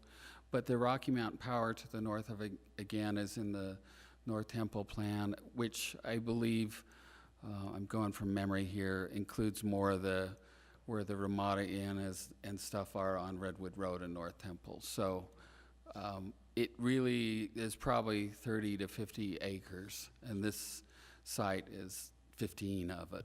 Okay, thank you. Okay. Again, part of the argument was going to TSA, and thank you for pointing that out, because as I go back here, you can see where this site is located and adjacent to the Fair Park Light Rail Station. And one of the questions that came up at the Planning Commission is, how far away from light rail do you really need to be transit station area? And there's no hard, fast rule. It's really more about the quality of the experience of getting from one place to the other than the absolute distance. Going 1 block through a terrible neighborhood would be different than going 3 blocks through a nice experience. And so that's what's really changed over here with the completion of that bridge. So on your right, you can see the bridge, and on the left photograph is really the Mark Steele site, looking at it from the bridge to give you an idea of the context. And these 2 photographs are just, again, context. The photograph on the left is the Jordan River Parkway that goes underneath I-80 and completes to the south. What you're looking at is just before it goes on the bridge over to the Fair Park Light Rail Station, and the photograph on the right is the Fisher Mansion. Just a little bit of history here. On this map where you see BP, that's Business Park zoning, that was the old Fisher Brewery, hence the Fisher Mansion. And then Mountain Fuel took it over, made their headquarters Questar, now Dominion Energy. So that's where the gas company is. But it was the Fisher Beer Brewery.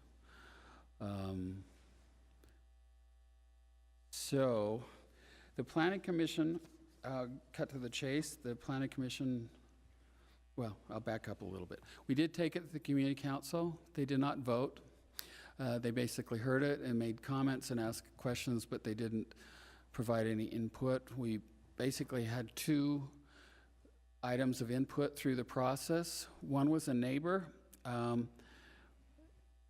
You see on this slide, there's a little indent on the west side of that's an out parcel. He's a person, he lives in Woods Cross, but he leases this property and said he leased it because he wanted to do painting there, and he went out of his way to find somewhere that wasn't near residential so he could have this manufacturing business. He came to the open house and sent us an email. That was the one input. The other only input we had was from property owners to the west of this site who made inquiries about if they could tag on to this petition and be included also. Doug, can you speak to that cutout parcel leases argument? That my understanding is that a rezone on this larger piece would not affect their ability to operate their business. They would still be in the M1 zone. Yes, it still would be, and it wouldn't affect their ability to operate the business. I think his only concern was because he does painting and other stuff, he didn't want to have neighbors complaining about smells or other things. Yeah, definitely is surrounded. The bottom line is the Planning Commission forwarded a positive recommendation to rezone this parcel. Okay. Councilmember Kitchen, please. So what ended up happening with the property owners to the west that wanted to tag along with this rezone? It was a family situation, and the person that contacted me was the daughter of the property owner, and they expressed interest, but ultimately, the last time I talked to them, they just said they hadn't really made up their mind yet, and they may ask to rezone at a future date. What does the master plan call for their property? Well, that's part of the... It's also part of the black hole? Black hole. I see. And what's the use right now, currently? These properties right to the west of where you see in red, in that triangle between the tracks and I-80, they're a mix of both residential and industrial properties. The person that asked, their parents actually live there in a home there, but they have an adjacent business. So it's really mixed up a bunch of jumbled different uses in that triangle. Traditionally, what would be the process if you wanted to include them? You know, they came to you at the community council meeting, is that correct? They talked to me after I sent notices. They phoned me. I talked to them at the community council meeting, and then once again later. My advice to them was if they wanted to tag on, if they wanted to send me any sort of written statement of we'd like to have our properties included, then I would propose it to the petitioner too if they were okay. But I never received that request that they wanted to. They expressed interest, but they never formalized it. Did I answer your question? Okay. Other council member questions? So council members, are you favorable to us requesting a public hearing on this one? That's 5, 6. How many are 5 of us here? Just a side note, since it was approved by the Planning Commission, I have had several inquiries from people who have been looking at the property to develop it. So I'm just passing that along. Mm-hmm. And I would hope that HAND would be actively pursuing picking up those conversations and bringing our housing needs and opportunities, financial opportunities also to those conversations. So council members, we are set to hold a public hearing on this on November 13th at 7 p.m. and tentatively take action on this rezone request on Tuesday, November 27th. Nick, do you need anything else from us? Great. With that, if you have any comments, we'll see you on November 13th and we'll vote at the end of November.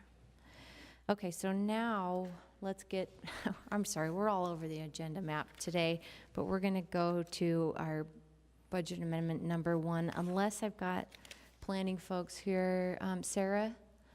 Sarah's here. Okay, so Nick Tarbett, do you mind if we just do item 2? Sarah, you're going to have to tell me how to say your name. Javoronic? Javoronic. Please say it into the mic so I can try to learn. And Molly, thanks for being here. Okay, guys, I'm sorry to change the agenda every single item, but we're going to do this item 2, and then we'll get to the budget amendment number 1, and then we're going to take a break. Hi, here we are, 1332 and 1334 East 500 South rezone. Tell us about it. Thank you. So my name's Sarah Javoronic, and this is a proposed rezoning for 1332 and 1334 East 500 South. The property is located on the south side of 500 South near the Stadium Track Station, and it abuts Friendship Manor and the Mount Olivet Cemetery. The 2 small parcels have a combined area of just over 8,000 square feet. They're currently zoned RMF 75, but the small size of the parcels and the narrow width essentially preclude development other than a single-family home. So the proposed RMU 45 would allow for a mixed-use building with greater residential density.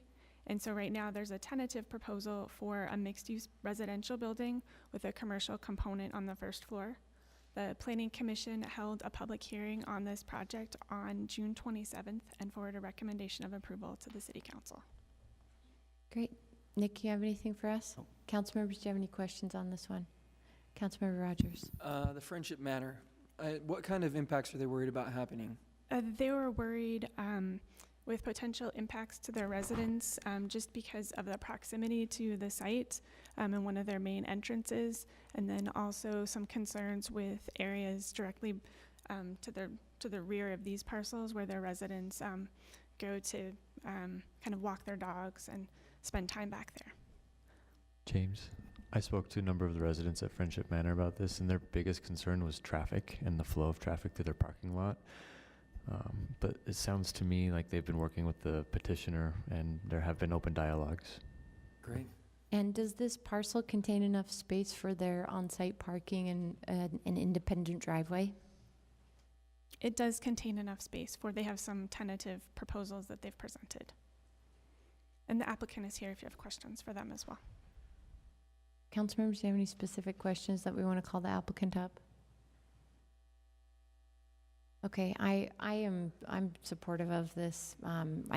My kids went to preschool in that parking lot basically, and that's an underutilized lot across the street from the stadium and the university, and I'm happy to see this degree of density being proposed there. So if we don't have any questions, then we are setting a public comment tonight for November 13th, and we'll tentatively take action on Tuesday, November 27th.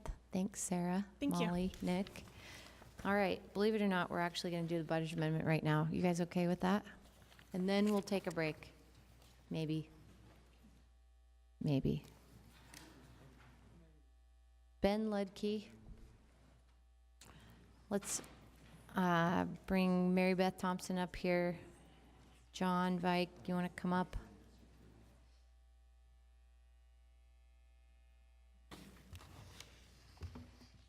And I don't mean to rush us, but let's hurry. There is one new item and 2 updates. The first update is for item A3. This is additional funding for the special election of the streets reconstruction bond. We got the final accounting in, and the additional funding is $91,546. And there's a table in the staff report as well as the adoption motion sheet so that this is clearly in the public record. And there will continue to be outreach efforts leading up to the election next month, but we do not expect additional funding beyond this amount. So this should be the final request on this item. Council members, any issues on that item? I just want to give a shout out to Liz Bueller and Kira Luke and all of the team that has been working on this. You guys have done an incredible amount of public outreach. It's been wonderful. I'm so proud of it, truly. And this is a bargain. This is what the cost of public dialogue is, so I'm happy to support this. Ben, do you want to bring up any other items? We have our A3 change. Yes, so there's additional information following up from the last briefing. The request was reduced from $75,000 to $52,900. This amount was arrived at by taking the contribution the city made to the Jazz Festival in 2001 when the city started funding this event at $35,000, which was held steady over the years. And if inflation was taken into account, it would be closer to $50,000. The administration then looked at what 30% of the costs would be to put on the event. They decided that was a reasonable amount of public support for this type of event, and that was about $55,000, and so they split the difference to come up with $52,900. That's a clever approach. They also clarified that the Arts Council has 3 vacancies, and so they are not able to take this on and manage the RFP and the contract at this time, but they would be able to once they're fully staffed, which would probably be later this fiscal year. They also gave an update that the strategic plan, the gap analysis of what current arts programming exists in the city, is expected to be finalized, and it would be presented to the city council mid to late 2019. I think that's a really illuminating piece of the proposal that I wish we were seeing coupled with this request. But I really appreciate the administration's work to get us these kind of answers and feedback on this proposal. Council members, do you have any comments, questions on Jazz Fest? Councilmember Kitchen? I think this maybe was mentioned when we had a presentation a few weeks ago, but you know, there are some outstanding questions around some of the other festivals in our community, and cost increases there, and I just can't help but to think about this in context. And so while I do support a creative way of getting the Jazz Fest, humming along again, I'm not entirely sold on this process right now. So maybe we can talk about that a little bit. I know Amy has a question. Councilmember Fowler? Yeah, I am with you as well, Councilmember Kitchen. It seems, I feel conflicted about this. I know we just raised rates for our festivals in different areas that is going to, for some of our big festivals, impact them $10,000 or so for next year when we do the January 1st raise. And then they receive less funding from programs like ACE.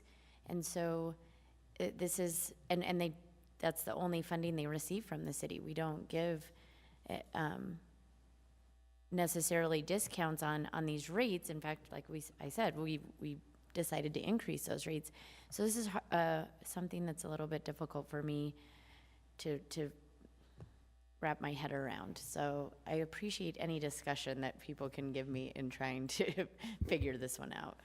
Before Councilmember Rogers, I just want to mention that we did say we want to have a discussion about potentially subsidizing those. Their cost-justified cost increases, I recognize that, but we've deliberated quite a bit about how do we keep those festivals humming along. And we haven't yet had that kind of a discussion about where that money would come from. Councilmember Rogers? Yeah, I really had a good idea, but then it went away. I'm sorry. Rewind the tape. I've been trying, I don't know if people have known this, but I've been trying for a couple of years now to try to get the symphony to come and do a concert in Riverside Park. And I don't know, I find it that to form a budget amendment to try and make this happen, I feel it needs to come back to the through a general budget. Just bring it back and let's discuss it then. And for me, the Arts Council doesn't get a vote on this, right? And to me, this should tie in with the Arts Council. This is all part of programming, right? And I feel like they should have a voice in how this is going to be run. It shouldn't just be just one person in the mayor's department saying this is how it's going to be done. It needs to be formulated to grow. And in order to get that support, it's got to come from the Arts Council, and they didn't vote on it. So unless it goes back to them and it comes to the general, for the general budget, I'd love to do it that way. I like that. Do we want to do a straw poll to get clear on this one? Will someone state a straw poll for me? The straw poll is that we're happy to consider this in the general fund budget. I'd love to get the Arts Council involved as well, so it's just not kind of bypassing them. So we want to send it back to the administration for a conversation with the Arts Council and then bring it to us in general fund conversations. Thumbs up or thumbs down? Discussion? Yeah. Councilmember Wharton? Can we clarify a little bit more? Because it sounds like they did take it to the Arts Council and the feedback was positive, but they just didn't vote on it.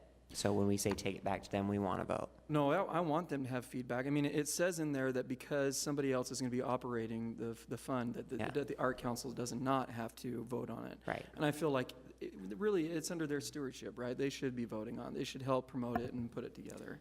Right, so that's what I'm asking is. Yeah, I'd love for them to You vote on want it. to vote? Yeah, Okay. for sure. I want to hear their input. Okay. And it sounds like we're going to get some input when did you say? On the gap analysis. Thank you. So mid to late 2019. So that's after the budget. That's after the budget. Okay. Any other discussion? We have a straw poll on the table. So the gap information wouldn't come in until after next year's budget, so do we want to separate it? The vote?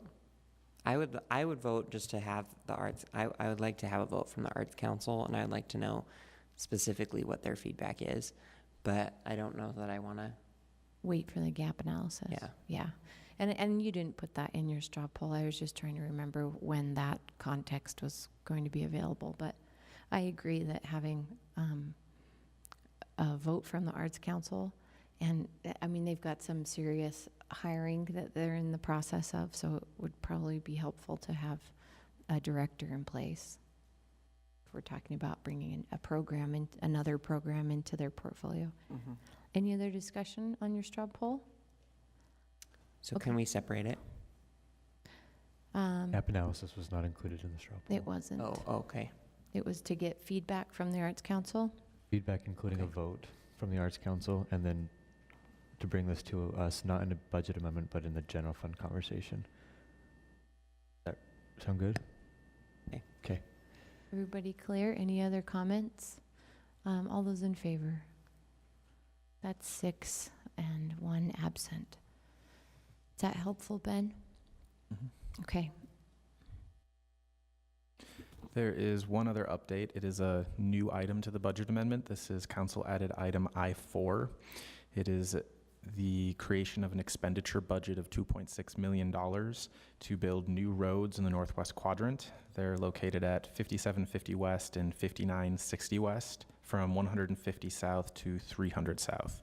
And the interlocal agreement, which is attached, should be in your packet, is for the county to reimburse the city up to the $2.6 million for the road construction. These are new roads. Anybody? Mr. Chair from the RDA, do you have anything to remind us of our July discussion on this, or? Sorry, I didn't give you a heads up about that.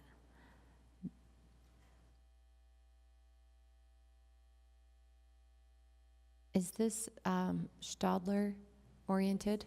Thank you. Correct. Allison, do you have something to add on this one? Just to put a little more context. Thank you.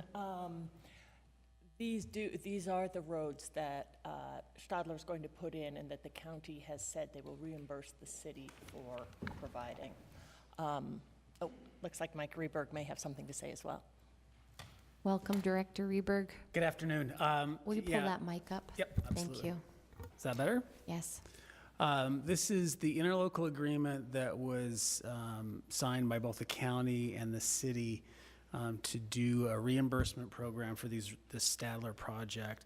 We were trying to set it up to go to the budget amendment 2, but Stadler's already fronted the cost of the roads. The work is mostly done, and I think there was an effort to try and get this happening faster, so Stadler did not have to carry those costs until budget amendment 2 is done.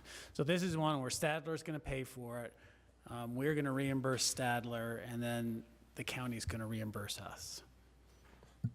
For 2.6. 2.6, yeah. And do you think that at some point there's going to be a request for tax increment to go back to the county to reimburse the part that they pay? Is there any component like that? No, so the county had a pool of money from the legislature that was provided by the legislature, and this was a project that was agreed to by Salt Lake City and Salt Lake County last fall for this road work in the Stadler area, the $2.6 million. The way that the agreement works, the county will reimburse the city for the project. Now, typically, we would go out to bid and hire a contractor and build this road and then get reimbursed by the county. Because there was a time issue with Stadler and trying to get roads in place for the work they're trying to do and the development out there. They needed to get work on the project. So Stadler fronted the money. So there's no increment. This is just a reimbursement that we will get from the county as part of the original agreement we made last fall with them, and then signed in the interlocal agreement earlier this year. Thank you for that context. Council members, any questions on this one? Looks like we're good. Thank you. Thank you. And this item is scheduled for a vote tonight at the formal meeting. Cindy And I Jensen? may have just given someone incorrect information. I was thinking that because we added this item, that we actually were going to schedule the vote for the 16th. But that's not correct, is that right? Is everybody planning on the vote tonight? I believe it's a public hearing item on the agenda with the Right. option for the adoption tonight, but it doesn't have to be. So it would be a suspension of the rules. Correct. Is there an urgency for us to do that tonight? Mike Director said- Reberg, come on up. Stadler would be, I think, the only Oh, one. Stadler needs. But I think Stadler will be happy to get the money as soon as possible. I think the goal here was to get it on Budget Amendment 1 so it didn't go all the way until December for Budget Amendment 2. So if you felt comfortable waiting an extra week, I think that's fine. I think Stadler will just appreciate having their reimbursement as soon as possible. I think we'll keep it on the table for an option tonight. We'll see what the public hearing sounds like. So the other thing is that most of this budget is the police transfer from airport to PD. Note that once this is adopted, it's going to take at least 4 to 8 weeks for that transition to occur. So it just pushes it down another 2 weeks. Okay. Thank you for that I'm indifferent, context. but I just needed you to have that context. Thank you. Ben, anything else you need from us tonight? That's it on this item, and Okay. I'll email the interlocal agreement so that you can all take a look at it. Great. It should have been part of your packet, and I think it was, but just to be sure. Yes, it's an attachment there. So council members, we are going to we're at least going to hold a public comment period tonight again, and then we will have a motion to take action if we want to tonight. Okay, thank you very much. With that, we're a little behind. We're going to take a 20-minute break, and we're going to come back to do CIP at 4:30.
We're at item 7, our capital improvement program overview. And I believe we get to have a presentation by Melissa Jensen, our Director of Housing and Neighborhood Development, on the capital facilities plan. Ben Ledke, as always, will help usher us through this discussion. And Mary Beth is also going to join us, as we've recently lost our beloved Todd Reeder, so she's going to be my expert backup here and make sure we stay on track and I don't get anything too wrong. We're in good hands with the three of you. Absolutely. And council members have a paper packet on this one, or? Yes, I believe we do. Okay. So we wanted to start and frame this discussion as we sort of anticipate the transmittal that will be coming your way for the capital facilities plan. I know we've talked about this for probably over 2 years now in the development, and it certainly has been a long time coming.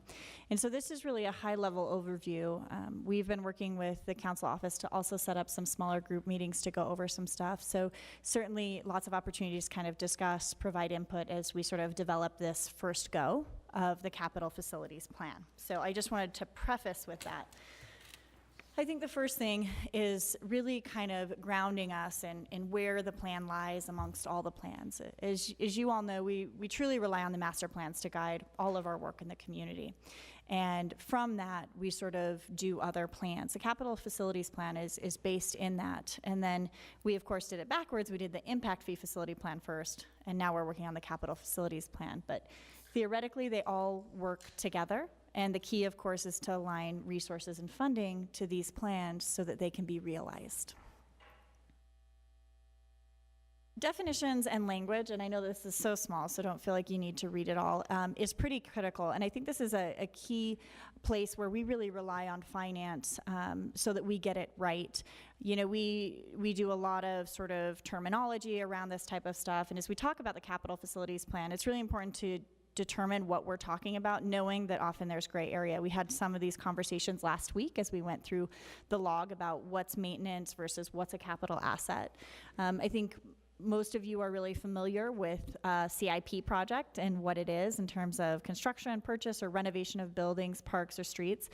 Typically what we have seen, I mean, I think it's important to know, and this is a key piece, and you'll see this again later in the presentation, but it has a cost ranging between $50,000 and $5 million, and a useful life of 5 or more years.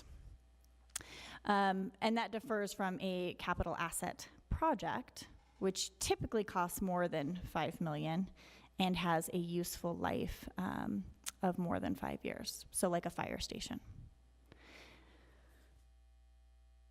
Now, I think it's important because we talk a lot about deferred maintenance and how that plays in. When we look at the CIP log, you'll see that we've kind of split it out, and of course, finance was really helpful in doing this, splitting out maintenance from capital assets.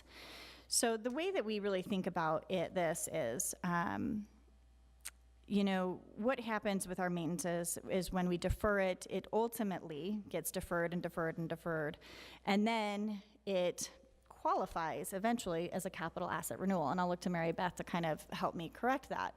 So at times because we haven't put the upfront maintenance, it deteriorates more quickly, and then it becomes a backlog of service and turns into a capital renewal project, which of course is more costly in the long run.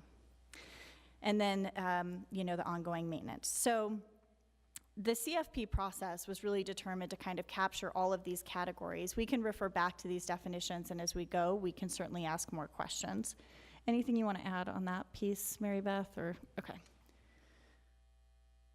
But this is really critical for, I think, finance and what qualifies and when we rescope projects. So certainly we spend a lot of time vetting these pieces.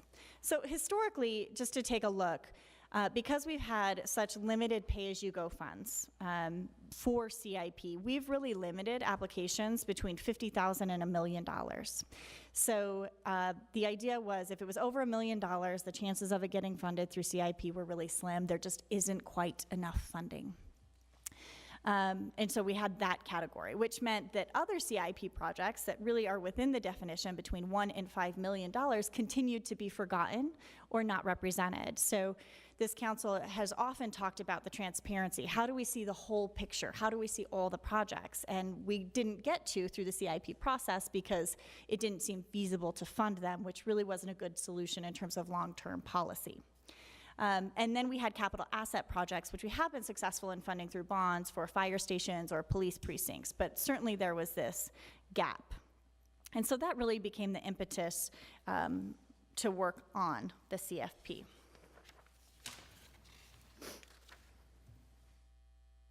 I bring this up because it has been a long time coming, and also we've worked really hard internally to meet some of the key milestones with both the mayor's office and the council's help.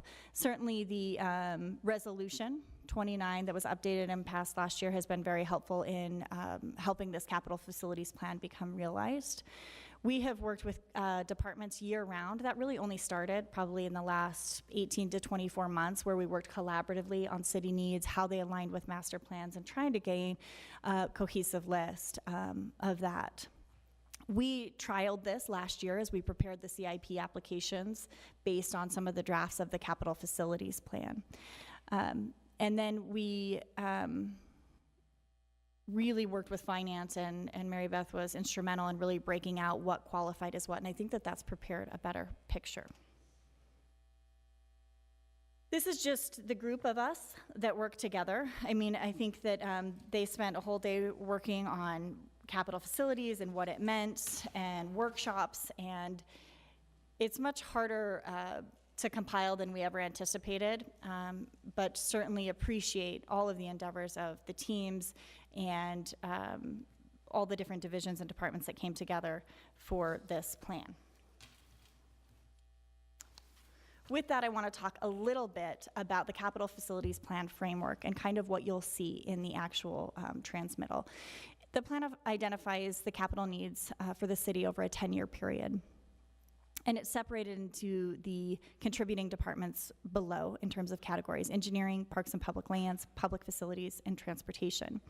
And then we had them sort of divide its projects by two types: new and then renew, or a capital renewal asset project. This list making, if you will, sort of the collective list of needs, is challenging for many reasons. How do you scope it? Is it all the needs that you could possibly want in the world? Does it include all growth? Do we do just to safety issues? So as we worked through that, it took on many forms, but we picked a stopping point. And so that's what you'll see in the transmittal. And what we kind of said is some growth-related needs, but certainly existing needs. This is the place to capture it. How do we gain a comprehensive list that can help inform total costs going forward? You can see the sources that are used and the funding uses. What you'll see on the next slide is that of course, the uses far outweigh the sources, which produces a funding gap, a very large one for our capital needs. So what you have is you sort of have all of your funding sources, and then that large white space above is basically the needs that are unmet. Now, I think it's important to keep in mind, and Mary Beth is really good about reminding us all of this, is it's sort of projections, right? So there's no clear way to know. This will be evolving. However, it does beg the question of how we begin to scope and prioritize the various needs of the cities and how we match those to future funding sources.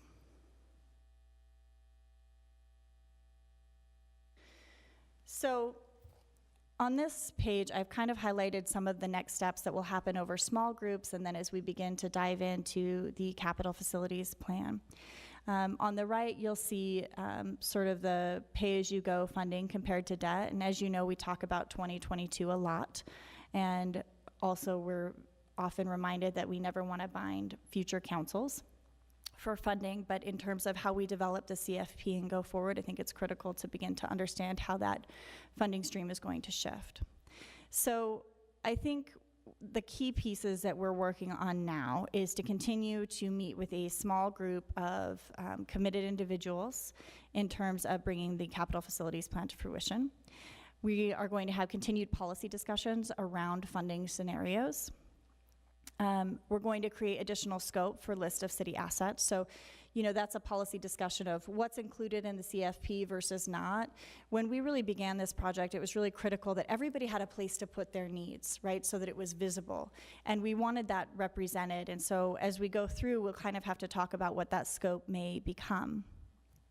One of the things that Mary Beth has talked a lot about that is a great idea is also the creation of a CIP and a CAP book, where you sort of have all of that listed out with one-pagers. And I think we're anticipating doing that the next budget cycle. So obviously we'll look to her leadership for that, but help where we can. And then I think another key piece that gets lost in this but is really critical, and we've worked very closely with public services on, is sort of a project management system. How does this become visually accessible to the public, to the council, to everybody who might want to interact with it? And so currently we're working with Cartograph to make that a reality, but it's certainly evolving. And then establish long-range policy guidance for the capital improvement program, such as new funding sources, bond scenarios, and then funding maintenance through CIP to maintain existing facilities to a defined level. So that was a very high-level overview of kind of pipeline. Mary Beth, is there anything that you want to add to that? Or, okay. Anything I got completely wrong? Okay. But I'd be happy to take questions or talk about timing related to the capital facilities plan before we jump into the log. Council members, I will say that this is a lot of words on slides. So we appreciate that you've made some meeting times available for us to have more one-on-one discussions with you about it. Council members, do you have any questions right now before we move on? Okay. Thank you, Melissa. Ben, where would you like us to go next? We can go to the capital projects in the funding log and work through those. And we've also got updated information in the staff report. You want me to pick? You want to pick? I would suggest the funding log first, Okay. and then we'll need to switch places real quick. Okay, so council members, I know some of us have notes on our old one, but the new one has been updated to have project numbers. September 28th should be the date in the lower left. Okay. And, sorry. We went through the maintenance part of the packet. So we're starting at page 1 for the capital. Correct. Capital projects that are recommended for funding, and then we'll jump to capital projects that are not recommended for funding. Does that sound good, guys? Great.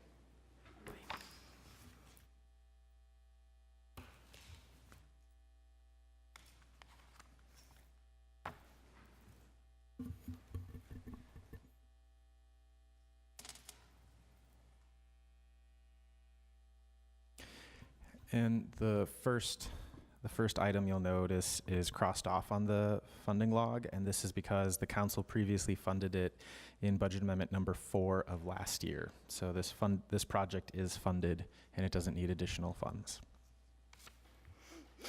So that takes us to project 2, which is the street improvements for reconstruction. And this is one of those batch appropriations where the internal roadway selection committee will review roads in poor condition, as well as other factors such as complaints and the safety record, and if Public Utilities has other projects going on. And after weighing those factors, they'll determine what streets to reconstruct with this funding. And this is an annual item you'll see each year on the CIP funding log. The request is for $2.5 million, and the council has a $500,000 amount in there, and that's because the $2 million was appropriated during the annual budget as local matching funds to reconstruct 300 West.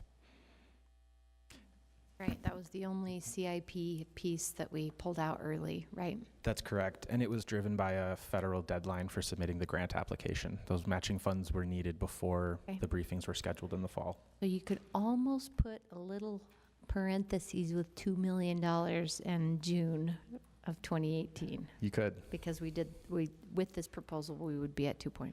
And it is going to street reconstruction. Great. Madam Chair. Yes, Councilmember Luke. So a question on that. So with the funding $2 million just to Third West, that only leaves $500,000 for everything else, right? Correct. Okay. And that's specifically for the street reconstructions. There's a separate item for overlays, the maintenance component. Okay, thank you. Do we have, so I know that we've asked this in the past. We've asked for a list of streets that are scheduled, not the date that they would be scheduled, but that are in line for reconstruction. And I know that there's concern about having a list like that would be public, because then it gives the public a false sense of when something is going to happen. But at the same time, I will argue that it is better to know that something is on the list and going to happen, or that something is just not at all on the list. Are we any closer to, I know that we've talked about this a lot in the past, are we closer to having something where we as a council can look, where the public can look to see if something is on the list at all? I think Don will come up here and maybe provide Thank you. a better answer to that. Don Wagner from Engineering.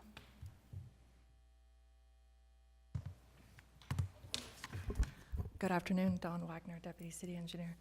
We recently published an anticipated street construction list, and that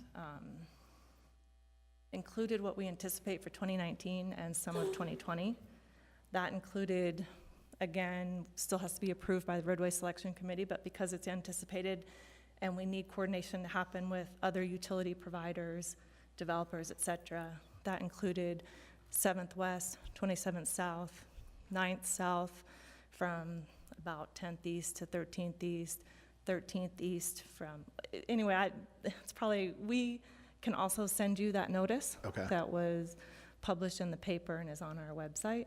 And that will give you an idea of the immediate from 2019 to 2020 construction season. And beyond that, we do have a 5-year plan. We would like Roadway Selection Committee to review that in November prior to publishing it online. Okay. Or transmitting it to you. Okay, so the 5-year plan is specific on streets that you would have. Yes. Okay, great. That, I think that would be very helpful. That's good to know. I feel much better, so thank you for sharing that. So that's going to be in November that you will meet with the road committee? Right. We were debating, because CIP is scheduled to be approved October 16th potentially.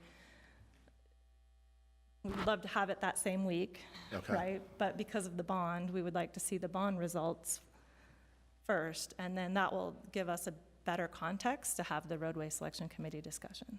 Okay, because it's kind of a chicken or egg thing, and this is one of the, one of the issues that I think we've had before, where we talk regularly about, we all know that we need more money going to streets, sidewalks, infrastructure.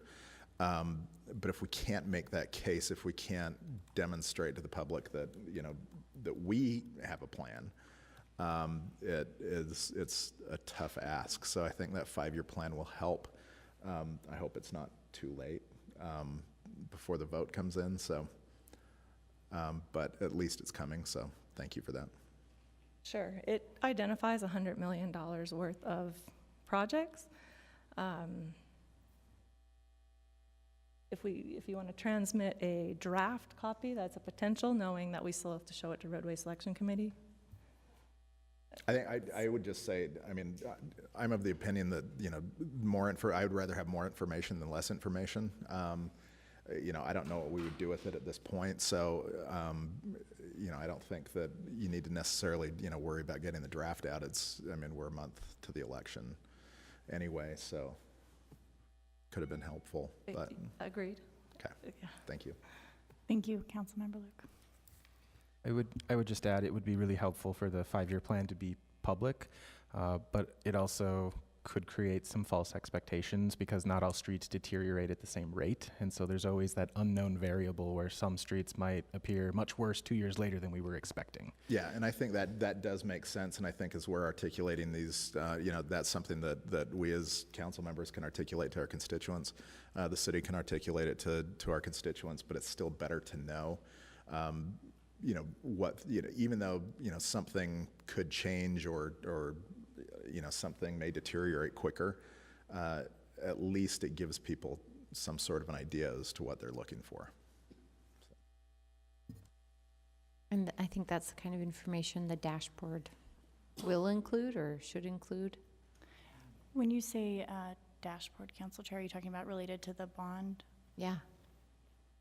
The Funding Our Future website. Yeah. Staff can take a note that's one of the items the council wants added to the website. Absolutely. Thank you. Anything else? Thanks, Councilmember Luke. Okay, so item 2. Anything else on there? The next item is the 700 South Bridge. This is a new bridge that would be built at approximately 4800 West by the Union Pacific Railroad tracks. And the council has seen this come up a couple times before. It is a little over $18 million to build. And the existing funding includes $4 million from the state, a previous appropriation from CIP, and the request this year was for $5.3 million, but the board and the mayor both recommended a little more than half of that at $2.3 million, just given the other projects that were seeking funding. So this project would not be fully funded if the $2.3 million were approved. It would need to come back for additional funding next year. Any questions, council members?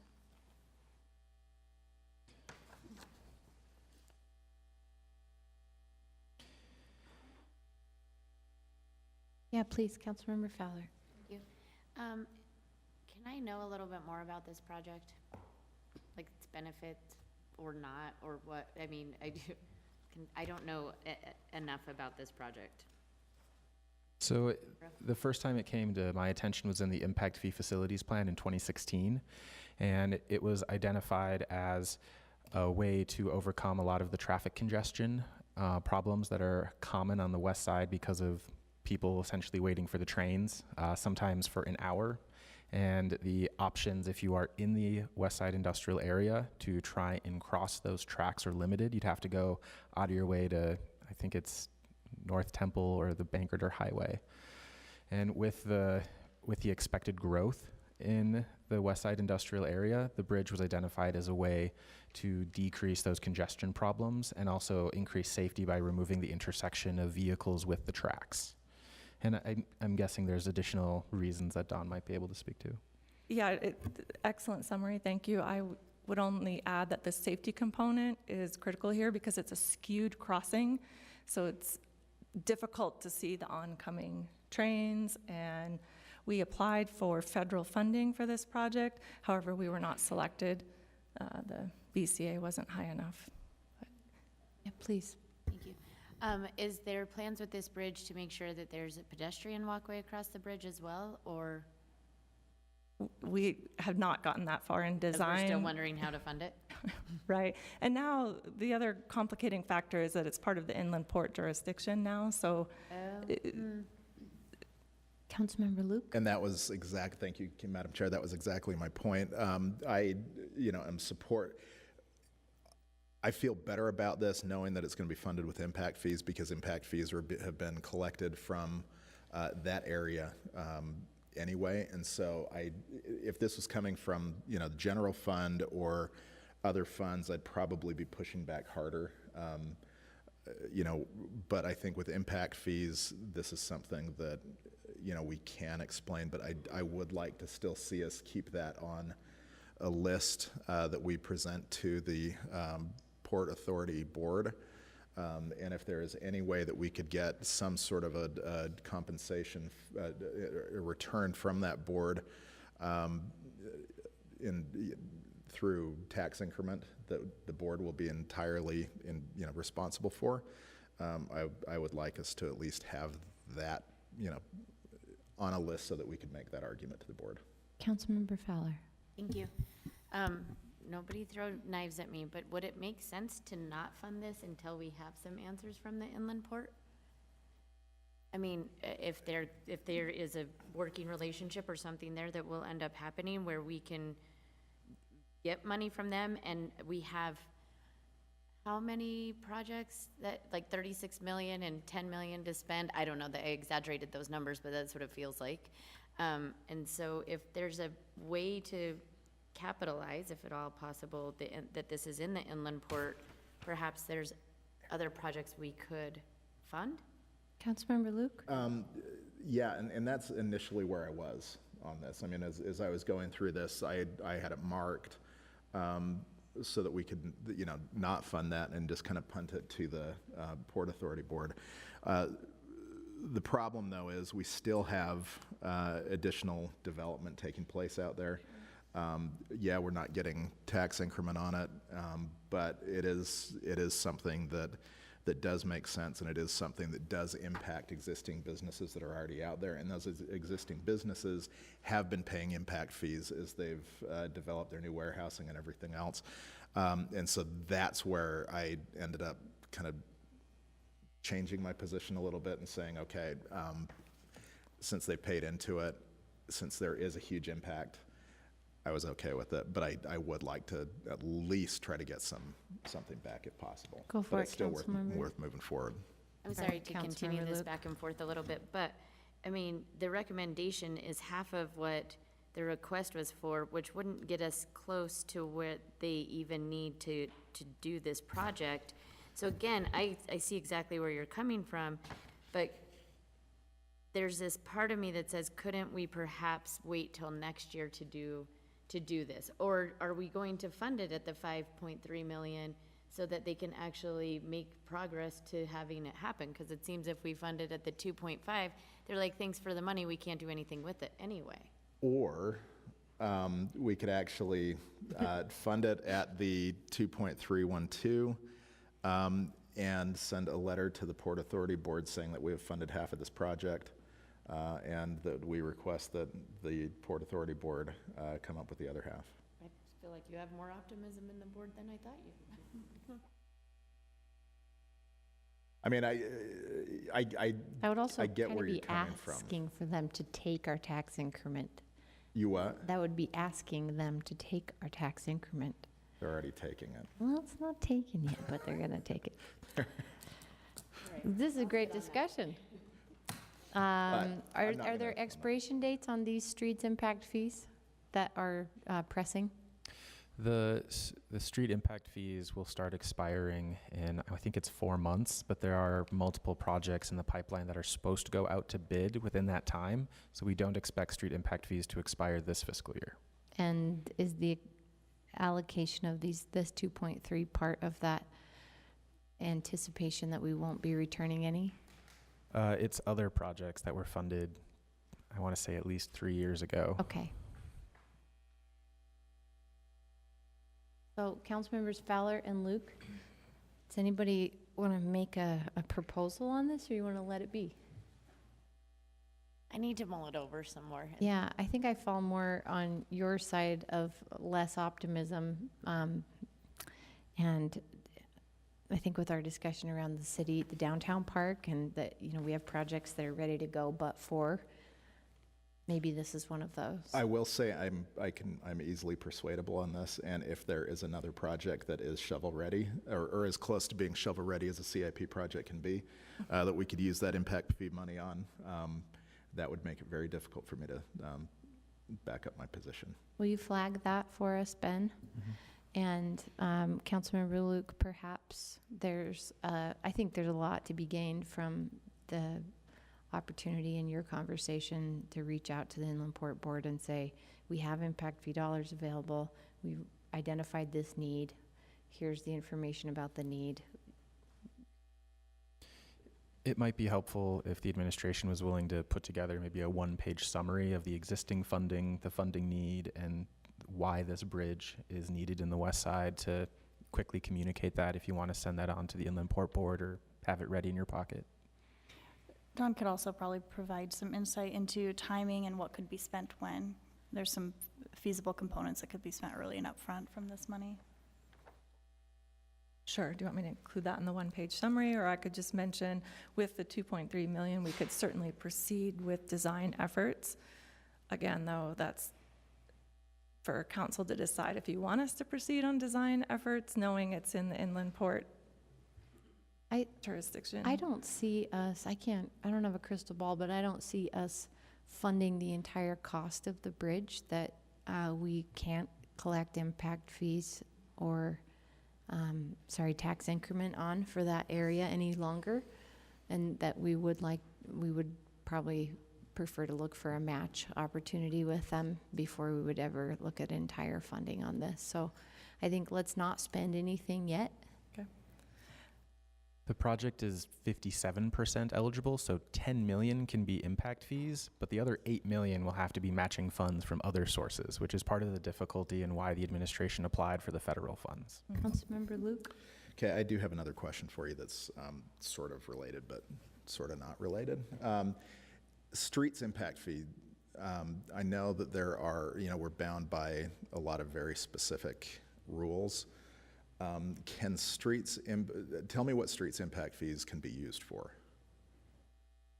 So street impact fees, and there's a one-page quick guide attached that council staff put together to try to answer these questions. Okay. So street impact fees cannot be used for any maintenance. So they can't be used for like a slurry seal, for example. They can be used for new roads, like on the West Side Industrial Area where we need those roads for growth. And they can also be used as a percentage. So if you're reconstructing a street and you are adding bike lanes, or if you're adding additional lanes, that portion of the project could be funded through the street impact fees. Cindy Guest Good. Jensen? Oh, sorry. Well, just going along the line you're headed down, it's maybe something worth checking, if it's okay with the administration, with the consultant on, because when the 9 line was put down, it was considered to be temporary in terms of just throwing the asphalt down, and there was a goal of actually constructing something in the future. In some parts. And so to that point, the question that I was going to, or where I was getting, there's a project that's unfunded currently in this plan, and it's an extension of the 9 line trail through the Matheson Nature Preserve, just above Sunnyside. My question is, could streets impact fee money be used for the construction of a multi-use path if it's adjacent to a street? So we can double check this, but my understanding would be the 9 line was treated as a linear park, and it was funded with parks impact fees previously. And my guess is that would be the same answer, but we can double check that. Yeah, I think it is worth double checking, and I was speaking toward if you wanted to have them ask about other areas of the 9 line trail because of the temporary nature. Yeah. So you might be able to find out about. Yeah, because I mean, if there is something that we could fund using streets impact fees, that would be something that I'd be very interested in, especially when there are, parts of this very important project that still are not constructed and have not been recommended for funding this year. That would make it very tough for me to argue for a bridge that we're not getting any money back from the Inland Port Authority Board on. And there's probably some other portions of 9 line in its entirety that are within the right of way, or I'm not saying this right, but basically that may apply to the streets impact fee availability. And I think we'd love to hear about where those opportunities might be. And it's reminding me of when we had Fred Philpott here 2 years ago, maybe, Ben, help me remember this, and we asked him about using streets impact fees for expansion of bus service. You remember this? And it was, Yes. and that there's, Cindy, do you remember this?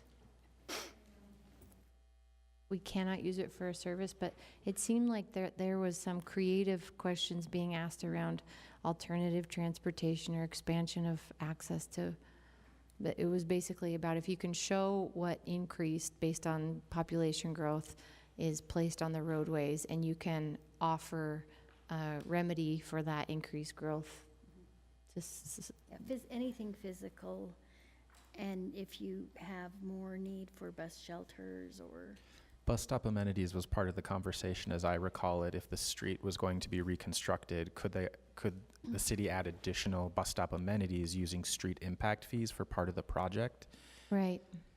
I don't remember the answer. I remember it being more favorable than I expected. I thought it was like a 10%, like as a category. Instead of listing an individual project, sometimes you can list categories of projects that are eligible, like new parks are 100% eligible. And I think the answer was as a category, it would need to be added to the city's impact fee facilities plan. Right. But this is another And it question to isn't. double check with the consultant, and it is not currently in the plan. And we Right. do have him scheduled, right? We do. How quickly could we get an answer on that? But we don't have it in the 10-year plan, so even if he said yes, those kind of projects aren't listed, so we can't use them. But 9-line is, right? Mine is. 9-line is, that's a question mark, yes. It is, and the council has appropriated parks impact fees for the 9-line, including in CIP last year as part of the RDA Streetscape and Central 9th. So I guess part of my question is if you could come back to us with whether or not any portions of the 9-line, because it's on the plan, could access streets impact fees. Could we use street impact fees to implement any part of that? And yes, that works. And then if the follow-up on that, if we are able to do that, if there's, sections that we've looked at for parks funding, but we could actually use streets funding, we could then use the parks funding for other parts of the 9-line. It still stays within the 9-line, but, instead of funding the park section with park money, we can fund it with streets, and then we could fund something that's not funded yet. Okay. Fun. I think the question is, can the 9-line be double listed in the impact fee facilities plan as eligible for parks and for streets? Because right now it is covered in parks. And so we'll get back to you with an answer. Okay, great discussion. Number 4? This is a constituent project, 1100 East Curb and Gutter. This is in Sugar House by the post office, and it would include rebuilding the drive approach.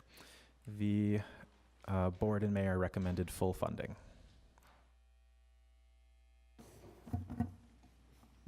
Okay, let's keep going.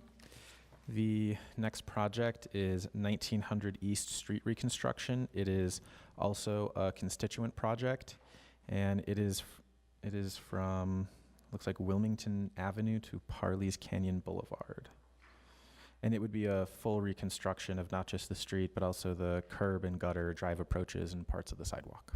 And how much roadway is that from Wilmington to Parley's Canyon Boulevard?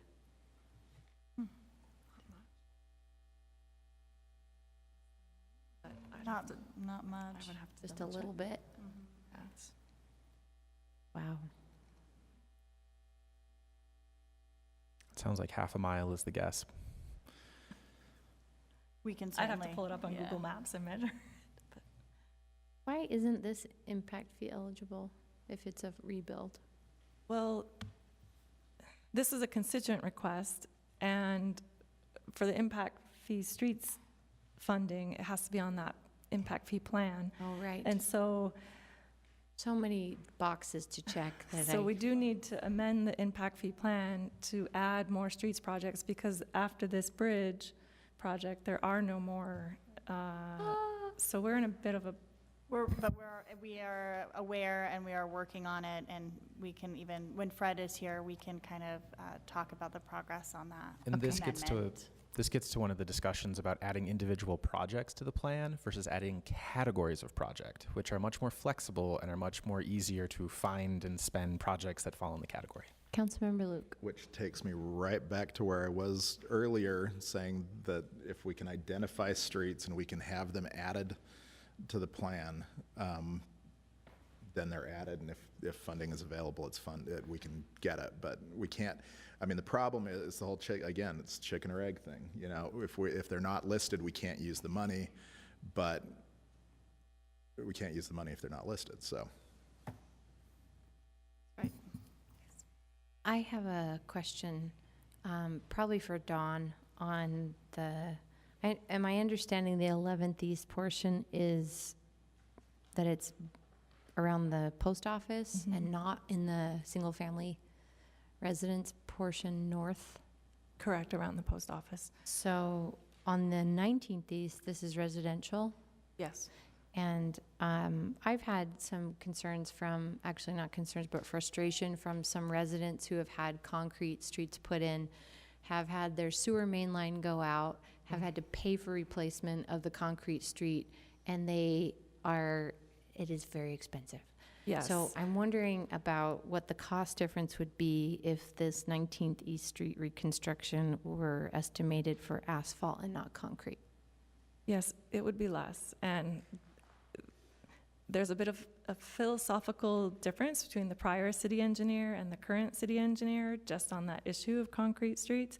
Certainly your arterials, we see value in concrete, but on your local streets, it's probably not necessary to do that in concrete. So it's certainly something we're evaluating right now because, again, of the transition of a new city engineer and a different, one of the reasons being the impact to homeowners on those repair costs. So could you come back to us with an estimate, a cost estimate for Oh, the a different, number 11, number 5 project, the 19th East project in asphalt? Sure.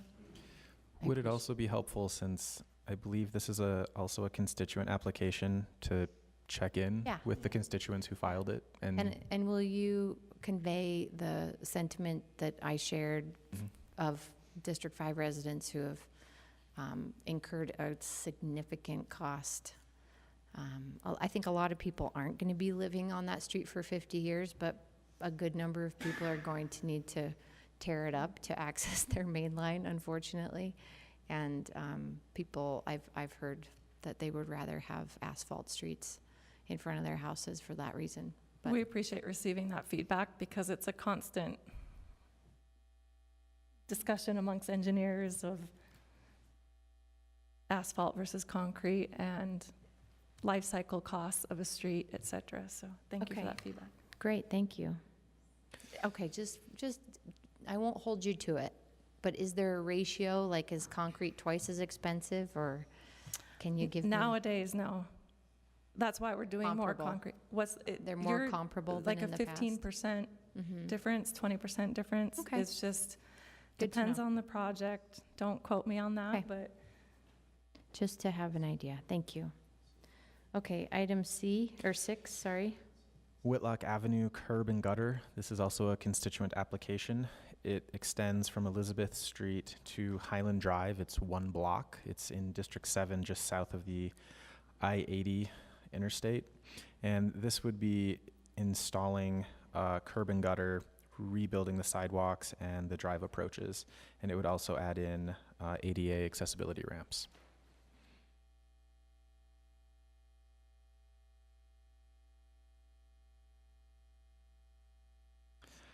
The next project. This is another one, though, in concrete.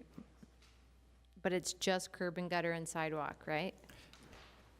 That is, And yes. no roadway. Great, okay, thank you. so yeah, that would stay concrete. Great, okay.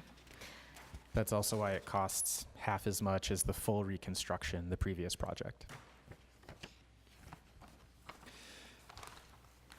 Next up is the Regional Athletic Complex Shade Structures and Playground. This one is one of two regional athletic complex projects on the funding log this year. And you'll notice the request was for $475,000, and it was only recommended for $150,000 from the board and the mayor. And the project can be funded separately. This is one of the items each project is asked to answer. And the shade structure is $75,000. There are two of them, so the $150,000 would be for two shade structures. It would not be for an additional playground. So next year, you may see this again for just the playground component, if you choose to phase the project as was recommended. So this is another one of the parks impact fee. So it is 100% eligible, but the column the $150,000 is in is general fund money because there is not enough parks impact fees to go to this project. Okay, thank you. Council members, you got any comments on the regional athletic complex? We're missing districts 1 and 2, so let's keep going. Next up is the multi-use loop trail for public access at Rose Park Golf Course. This request was recommended for full funding by the board and the mayor, and it has several components, the largest being a 5-kilometer loop. And one of the benefits that was discussed is that this would open up the use for races since it's a 5K.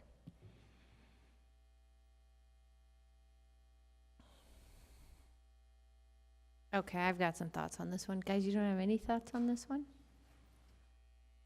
I'm sure you I am not surprised. Anybody want to talk about this one? $500,000? Okay, I want to talk about this. I want to say that this is a proposal that uses $500,000 of, actually it doesn't, it's $500,000 of usable money anywhere in this entire packet. And we have, for example, the project that Councilmember Johnston brought up at the beginning of our meeting that is at the Three Creeks Confluence that's gone through years of collaboration and creation with the community there that is short money and shovel ready. So I guess I just want us to look at these parks projects with a holistic eye to what's ready to go and where the impetus came from. But I'm with you, Councilmember Fowler, that I think we have to come up with multi-use scenarios for our golf courses because we haven't had a golf discussion about really how to achieve this. I know that the administration's working on some RFP scenarios for other courses, but I don't necessarily feel like this is ready in the context of how golf survives, and that's my opinion on this. Councilmember Kitchen, and then we'll go back to you, Councilmember Fowler. Yeah, I'd like the administration to speak to this proposal a little bit more, just so I have a deeper understanding. But before you do, I agree with you, Board Chair, on, and you as well, Councilmember Fowler, that this is a good idea. I think that it's important to add multi-use to our golf courses, but I'm still unclear if this actually gets to the solvency question in any way, and I don't think it does, but I hate to fund this as though it's part of getting to a greater security with our golf problem, and I don't know that it actually will do that. As much as I'd love to see Rose Park Golf Course activated by other things. And Councilmember Fowler, do you want to speak up before Lisa Schaefer does? Okay. Sure.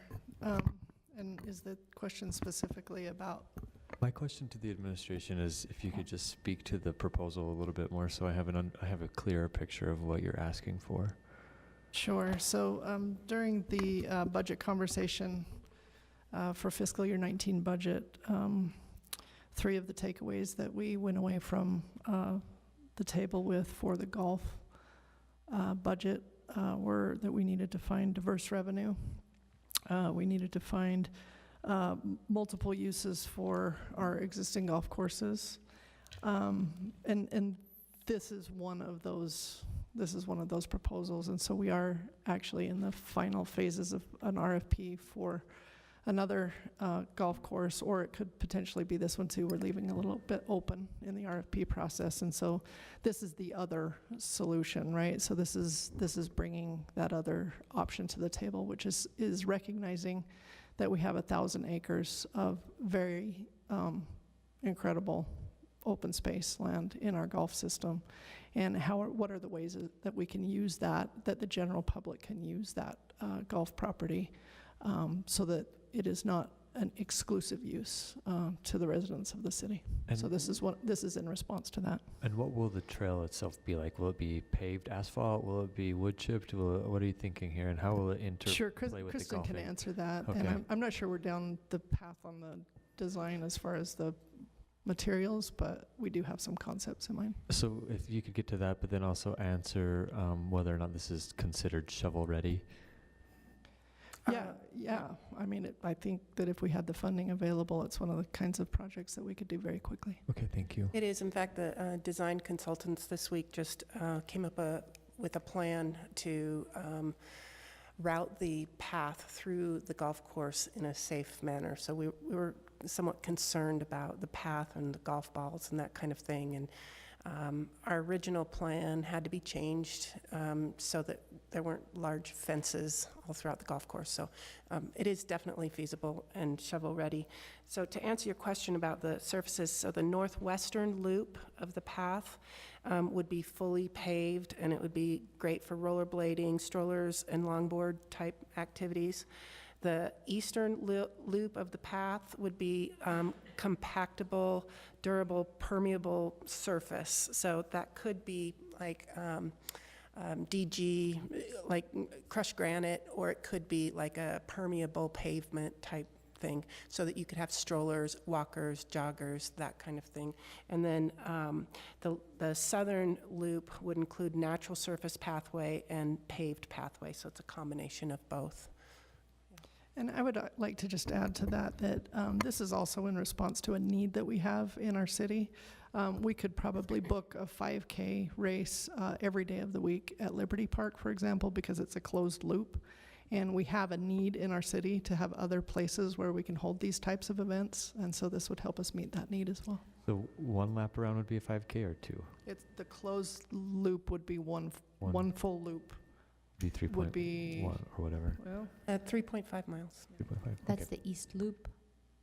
I'm not sure the route that it would take. The paths have changed since I've last seen the plan. Okay, well, I'm open to funding this, but if it doesn't, I mean, I'm here to dialogue on it, I guess. I'm wondering if this cost is for design and engineering and build for all three? This cost is, yes. It would be everything. It would be completely Tell me I'm not lying, Kristen. No, she's not lying. So the design has already in part begun. So we did have some funding for design, and we were only asking for $43,000 for the design. The rest is impact fee eligible. And yeah, it's the pavement, signage, fencing, permitting, and contingency is the project. And what's your cost on the contingency, or what percentage? Contingency is $26,000. So somebody do that math Really, that's quickly about for me. 20%. And we heard from you earlier that we're looking at 25%. Sure. Well, and that hard to guess, it's depending on it's material. hard to guess. And this project is a little bit unique in that it's a path, right? We're not building structures. And So- but you said asphalt is one of those materials It could that's go up increasing. between now and bid, yes. And what's the ongoing maintenance cost? It's pretty low. It's a path. The golf course is already being maintained. At a deficit? Yes, it's being maintained by them, and so just repairs to the path, which depends on the surface. If you have granite, most of the granite paths don't really take a lot of maintenance, just some weed control, and then pavement, the asphalt, or whatever you decide to use. Madam Chair? Yes. The ongoing maintenance is listed as $10,000 a year in the funding log, and there are 3 separate loops in this project. Yes. And it can be phased into, you could do each of those individually, but it would be less efficient because you have those mobilization costs if there multiple phases. So I would like to know when you say that there's a community need for the 5K, if the 5K needs all 3 loops completed in order to be viable, or if the East Path section on its own, or any of the other sections on its own, would make the 5K space available. Can you get back with us on We that? can, yeah. Okay, and council members, I am looking at, I'd like to have a discussion about just funding the East Path section, if any of this at all, and that's at $345,000, because there's well over, I mean, we could take $200,000 off of this project cost, still have the East Path section, which is the most preferable one that they've articulated, and be able to add $200,000 to other parks projects in here that aren't funded or underfunded. I guess it's just surprising that the same folks who are telling us we're $1.2 million underfunded on one park project is saying, let's do this brand new one over here for $500,000, and that you'd think we'd kind of maybe sort that out. Councilmember Feller? Well, I'd like to say that we gave you a task and you came prepared with the task. And so, yes, we may be 1.2 million underfunded in other parks, but we said you have to figure something out to do with these golf courses. And this is what this is to me, is that it may be something, and not only is it something that you're looking at how to utilize the space of the golf course, but for a need in a community that needs that needs to be reactivated. And perhaps golf in that area, knock on wood, that it won't happen, but will one day go away. We've created, in my opinion, in coming up with what we've asked you to do, which is to create some other way to utilize the space that is there, we're creating, no pun intended, a pathway for whatever the future of that particular area may be, and for a community that is in need of some more open space. One of the things that was complained about by having a golf course with a limited use is that there was this community that may need more space, and this is exactly what you've come to us with a plan to do. So thank you for that. I appreciate it. I think this is a great idea because, as stubborn as I am about golf, I also understand that not every community will end up needing or wanting or continuing to fund it. And it may be something that one community sees more value in than another. That said, our open spaces and access to open spaces and creating and activating those open spaces is certainly something that I think every community needs. And you've created a safe and viable way to make that happen, while actually, if you think about it, perhaps creating a space where we have some revenue diversity with a 5K. Right. Where we may be able to say, you pay an X fee for this 5K, or however those work, and we're creating some, albeit perhaps small revenue, maybe some revenue to help with the maintenance of a trail that we've created. So for me, I see more than just, I see that we gave you a task, you did what we asked you to do, and in a very creative, viable way that will diversify or has the ability to diversify revenue in that area and maybe create something new out there. So clearly I'm in support of this.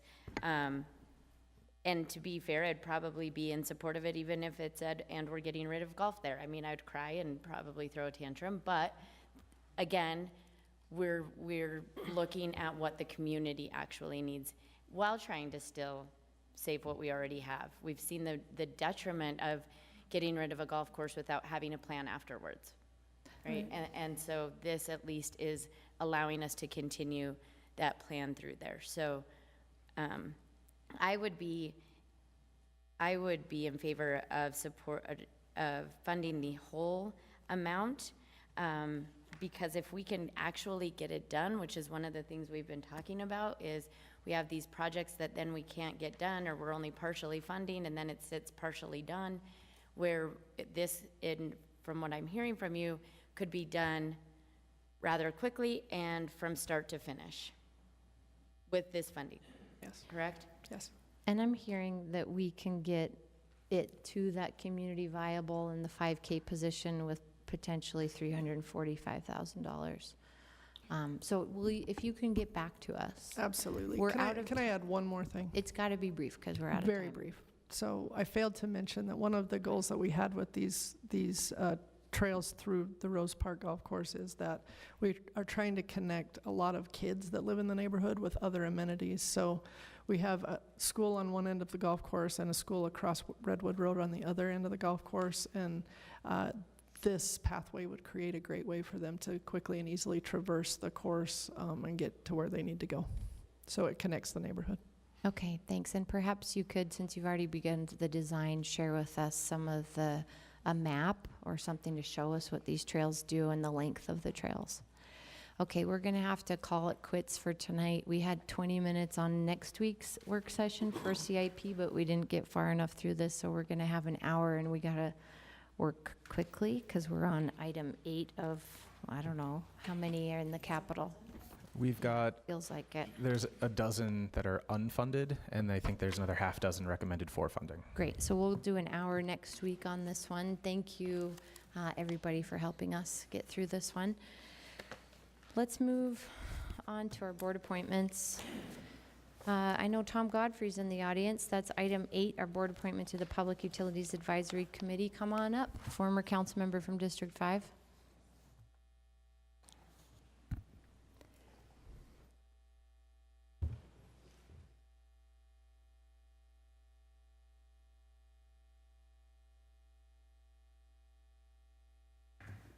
Hello, Mr. Godfrey.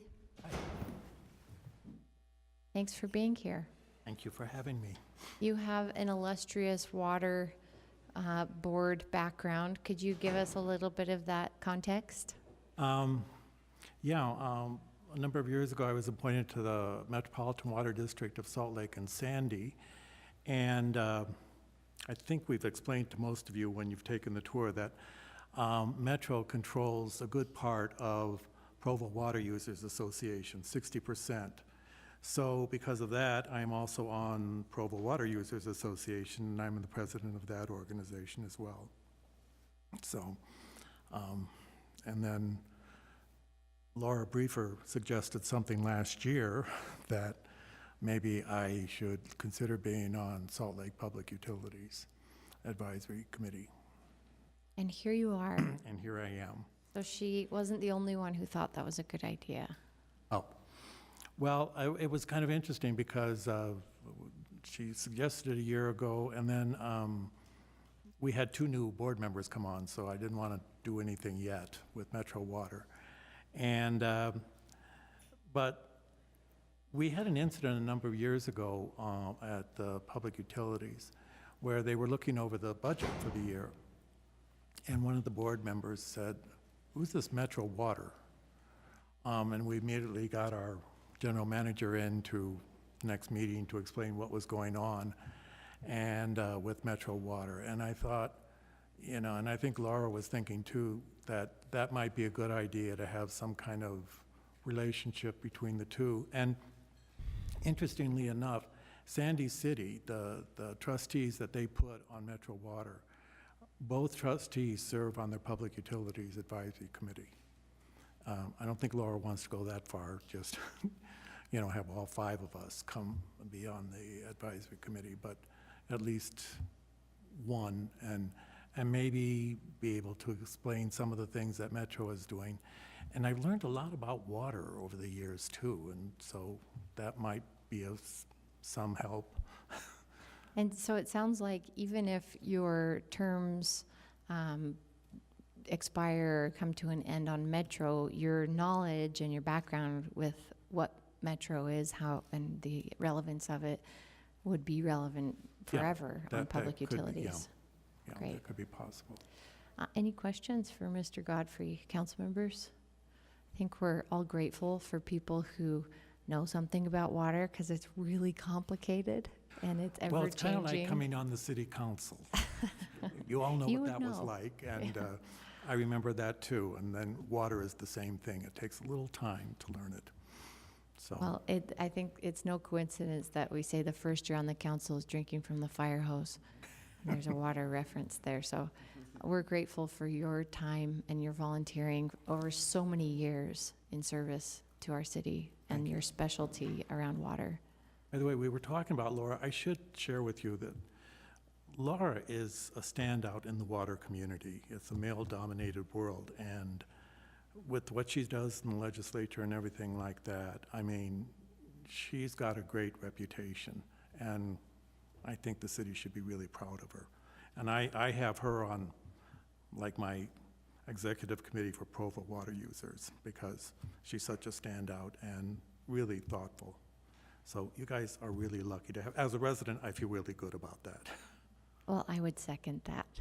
Thank you, Tom Godfrey, for your willingness to serve. As you know, we'll approve this in the consent portion of our agenda. You don't need to be here. You can go home and go for a walk with your dog. I will. Thank you, Thank you, guys. Tom. All right, we're on to item 9, our board appointment to the Human Rights Commission. Angela Duyaki, and I believe she's here. Yes.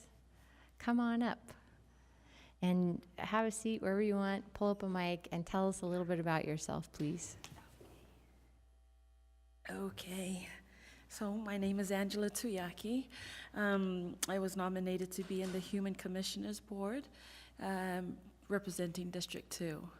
I am of Tongan descent and a single mom, and within the last 3 years I've taken in my sister's kids, I have 6 kids total at home. And so I've always been interested in human rights. I work as a personal assistant to Barbara Tanner, and she has a human rights center up at the U of U. That's kind of more of where my interests and where my background of the human rights come into. Well, we appreciate you finding the time in your life, and obviously you have the passion to serve in this capacity. It's a really wonderful commission that the city has with some incredible members right now. Council members, any questions, comments? It's that easy. Like I said to Mr. Godfrey, we will approve your nomination in the consent portion of our formal agenda later tonight. You can tune into Channel 17 to watch if you want, but it's fairly uneventful, and you don't need to stick around for that to happen. So we thank you for your willingness to serve, and we wish you well on the Human Rights Commission. Thank you. Thank you. And with that, we are on to our last board appointment interview for the night. It's with the Business Advisory Board, Abudu Sodi. Please correct me.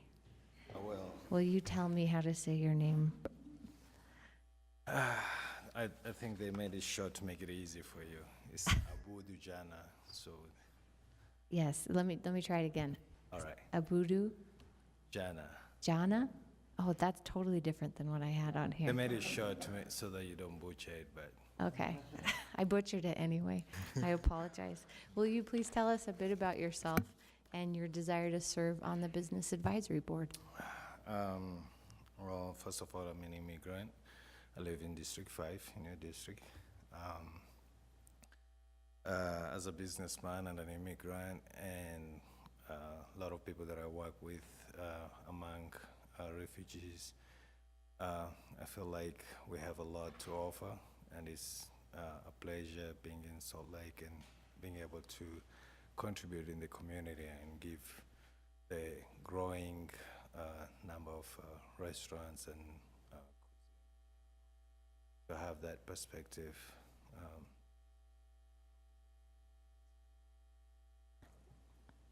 Tell us a bit about your business, if you would.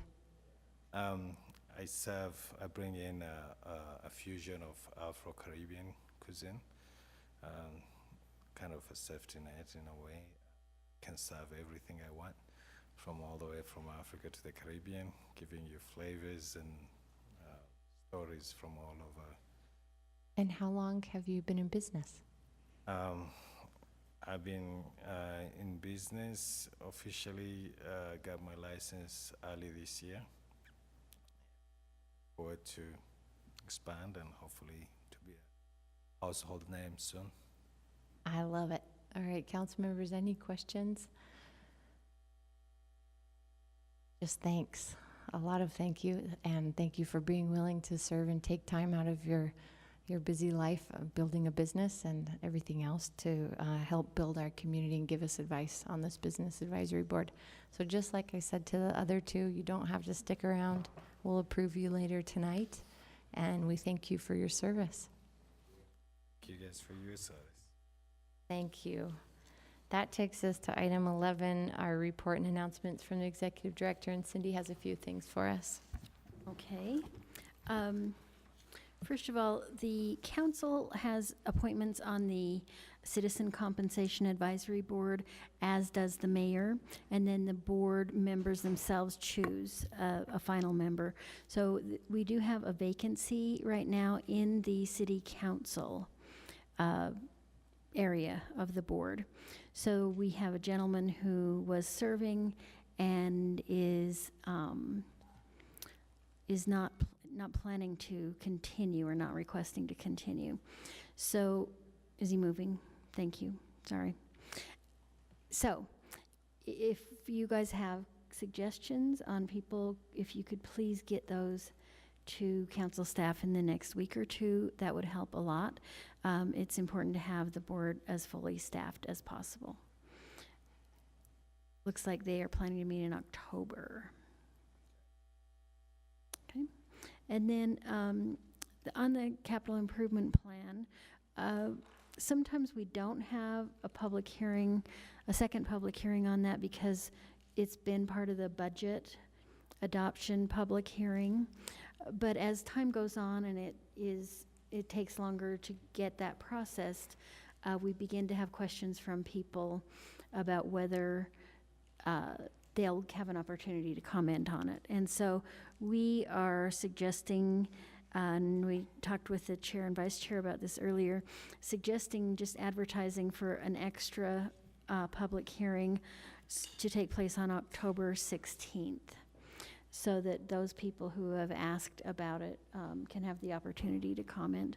And then we also thought what we could do for the future is, if the CIP adoption is not taking place immediately after the regular budget, we thought we could add it to our process to automatically plan on a public hearing, whether it's September or October.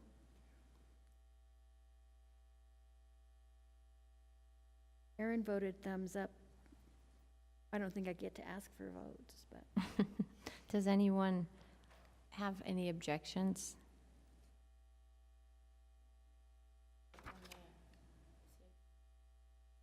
Yeah, do we have a hard deadline? The item, was there just one item this year that they said needed to be expedited, and it has been already?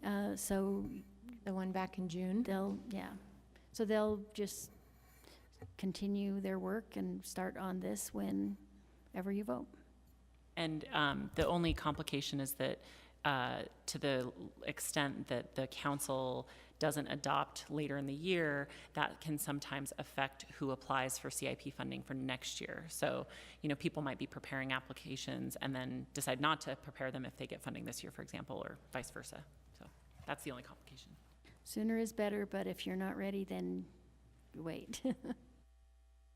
If I may, I only bring that up because I think I did not email you guys this, but I'm out of town from October 12th until October 28th.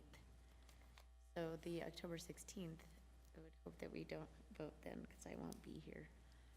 And it does present problems to vote on the same night as your hearing. So we can put that on the chair, vice chair Great. agenda. Good to know. Thank you. The next meeting after that is November 13th. We don't have any report of the chair and vice chair, and we don't have a closed session tonight. So we'll conclude and meet across the hall in an hour and 10 minutes.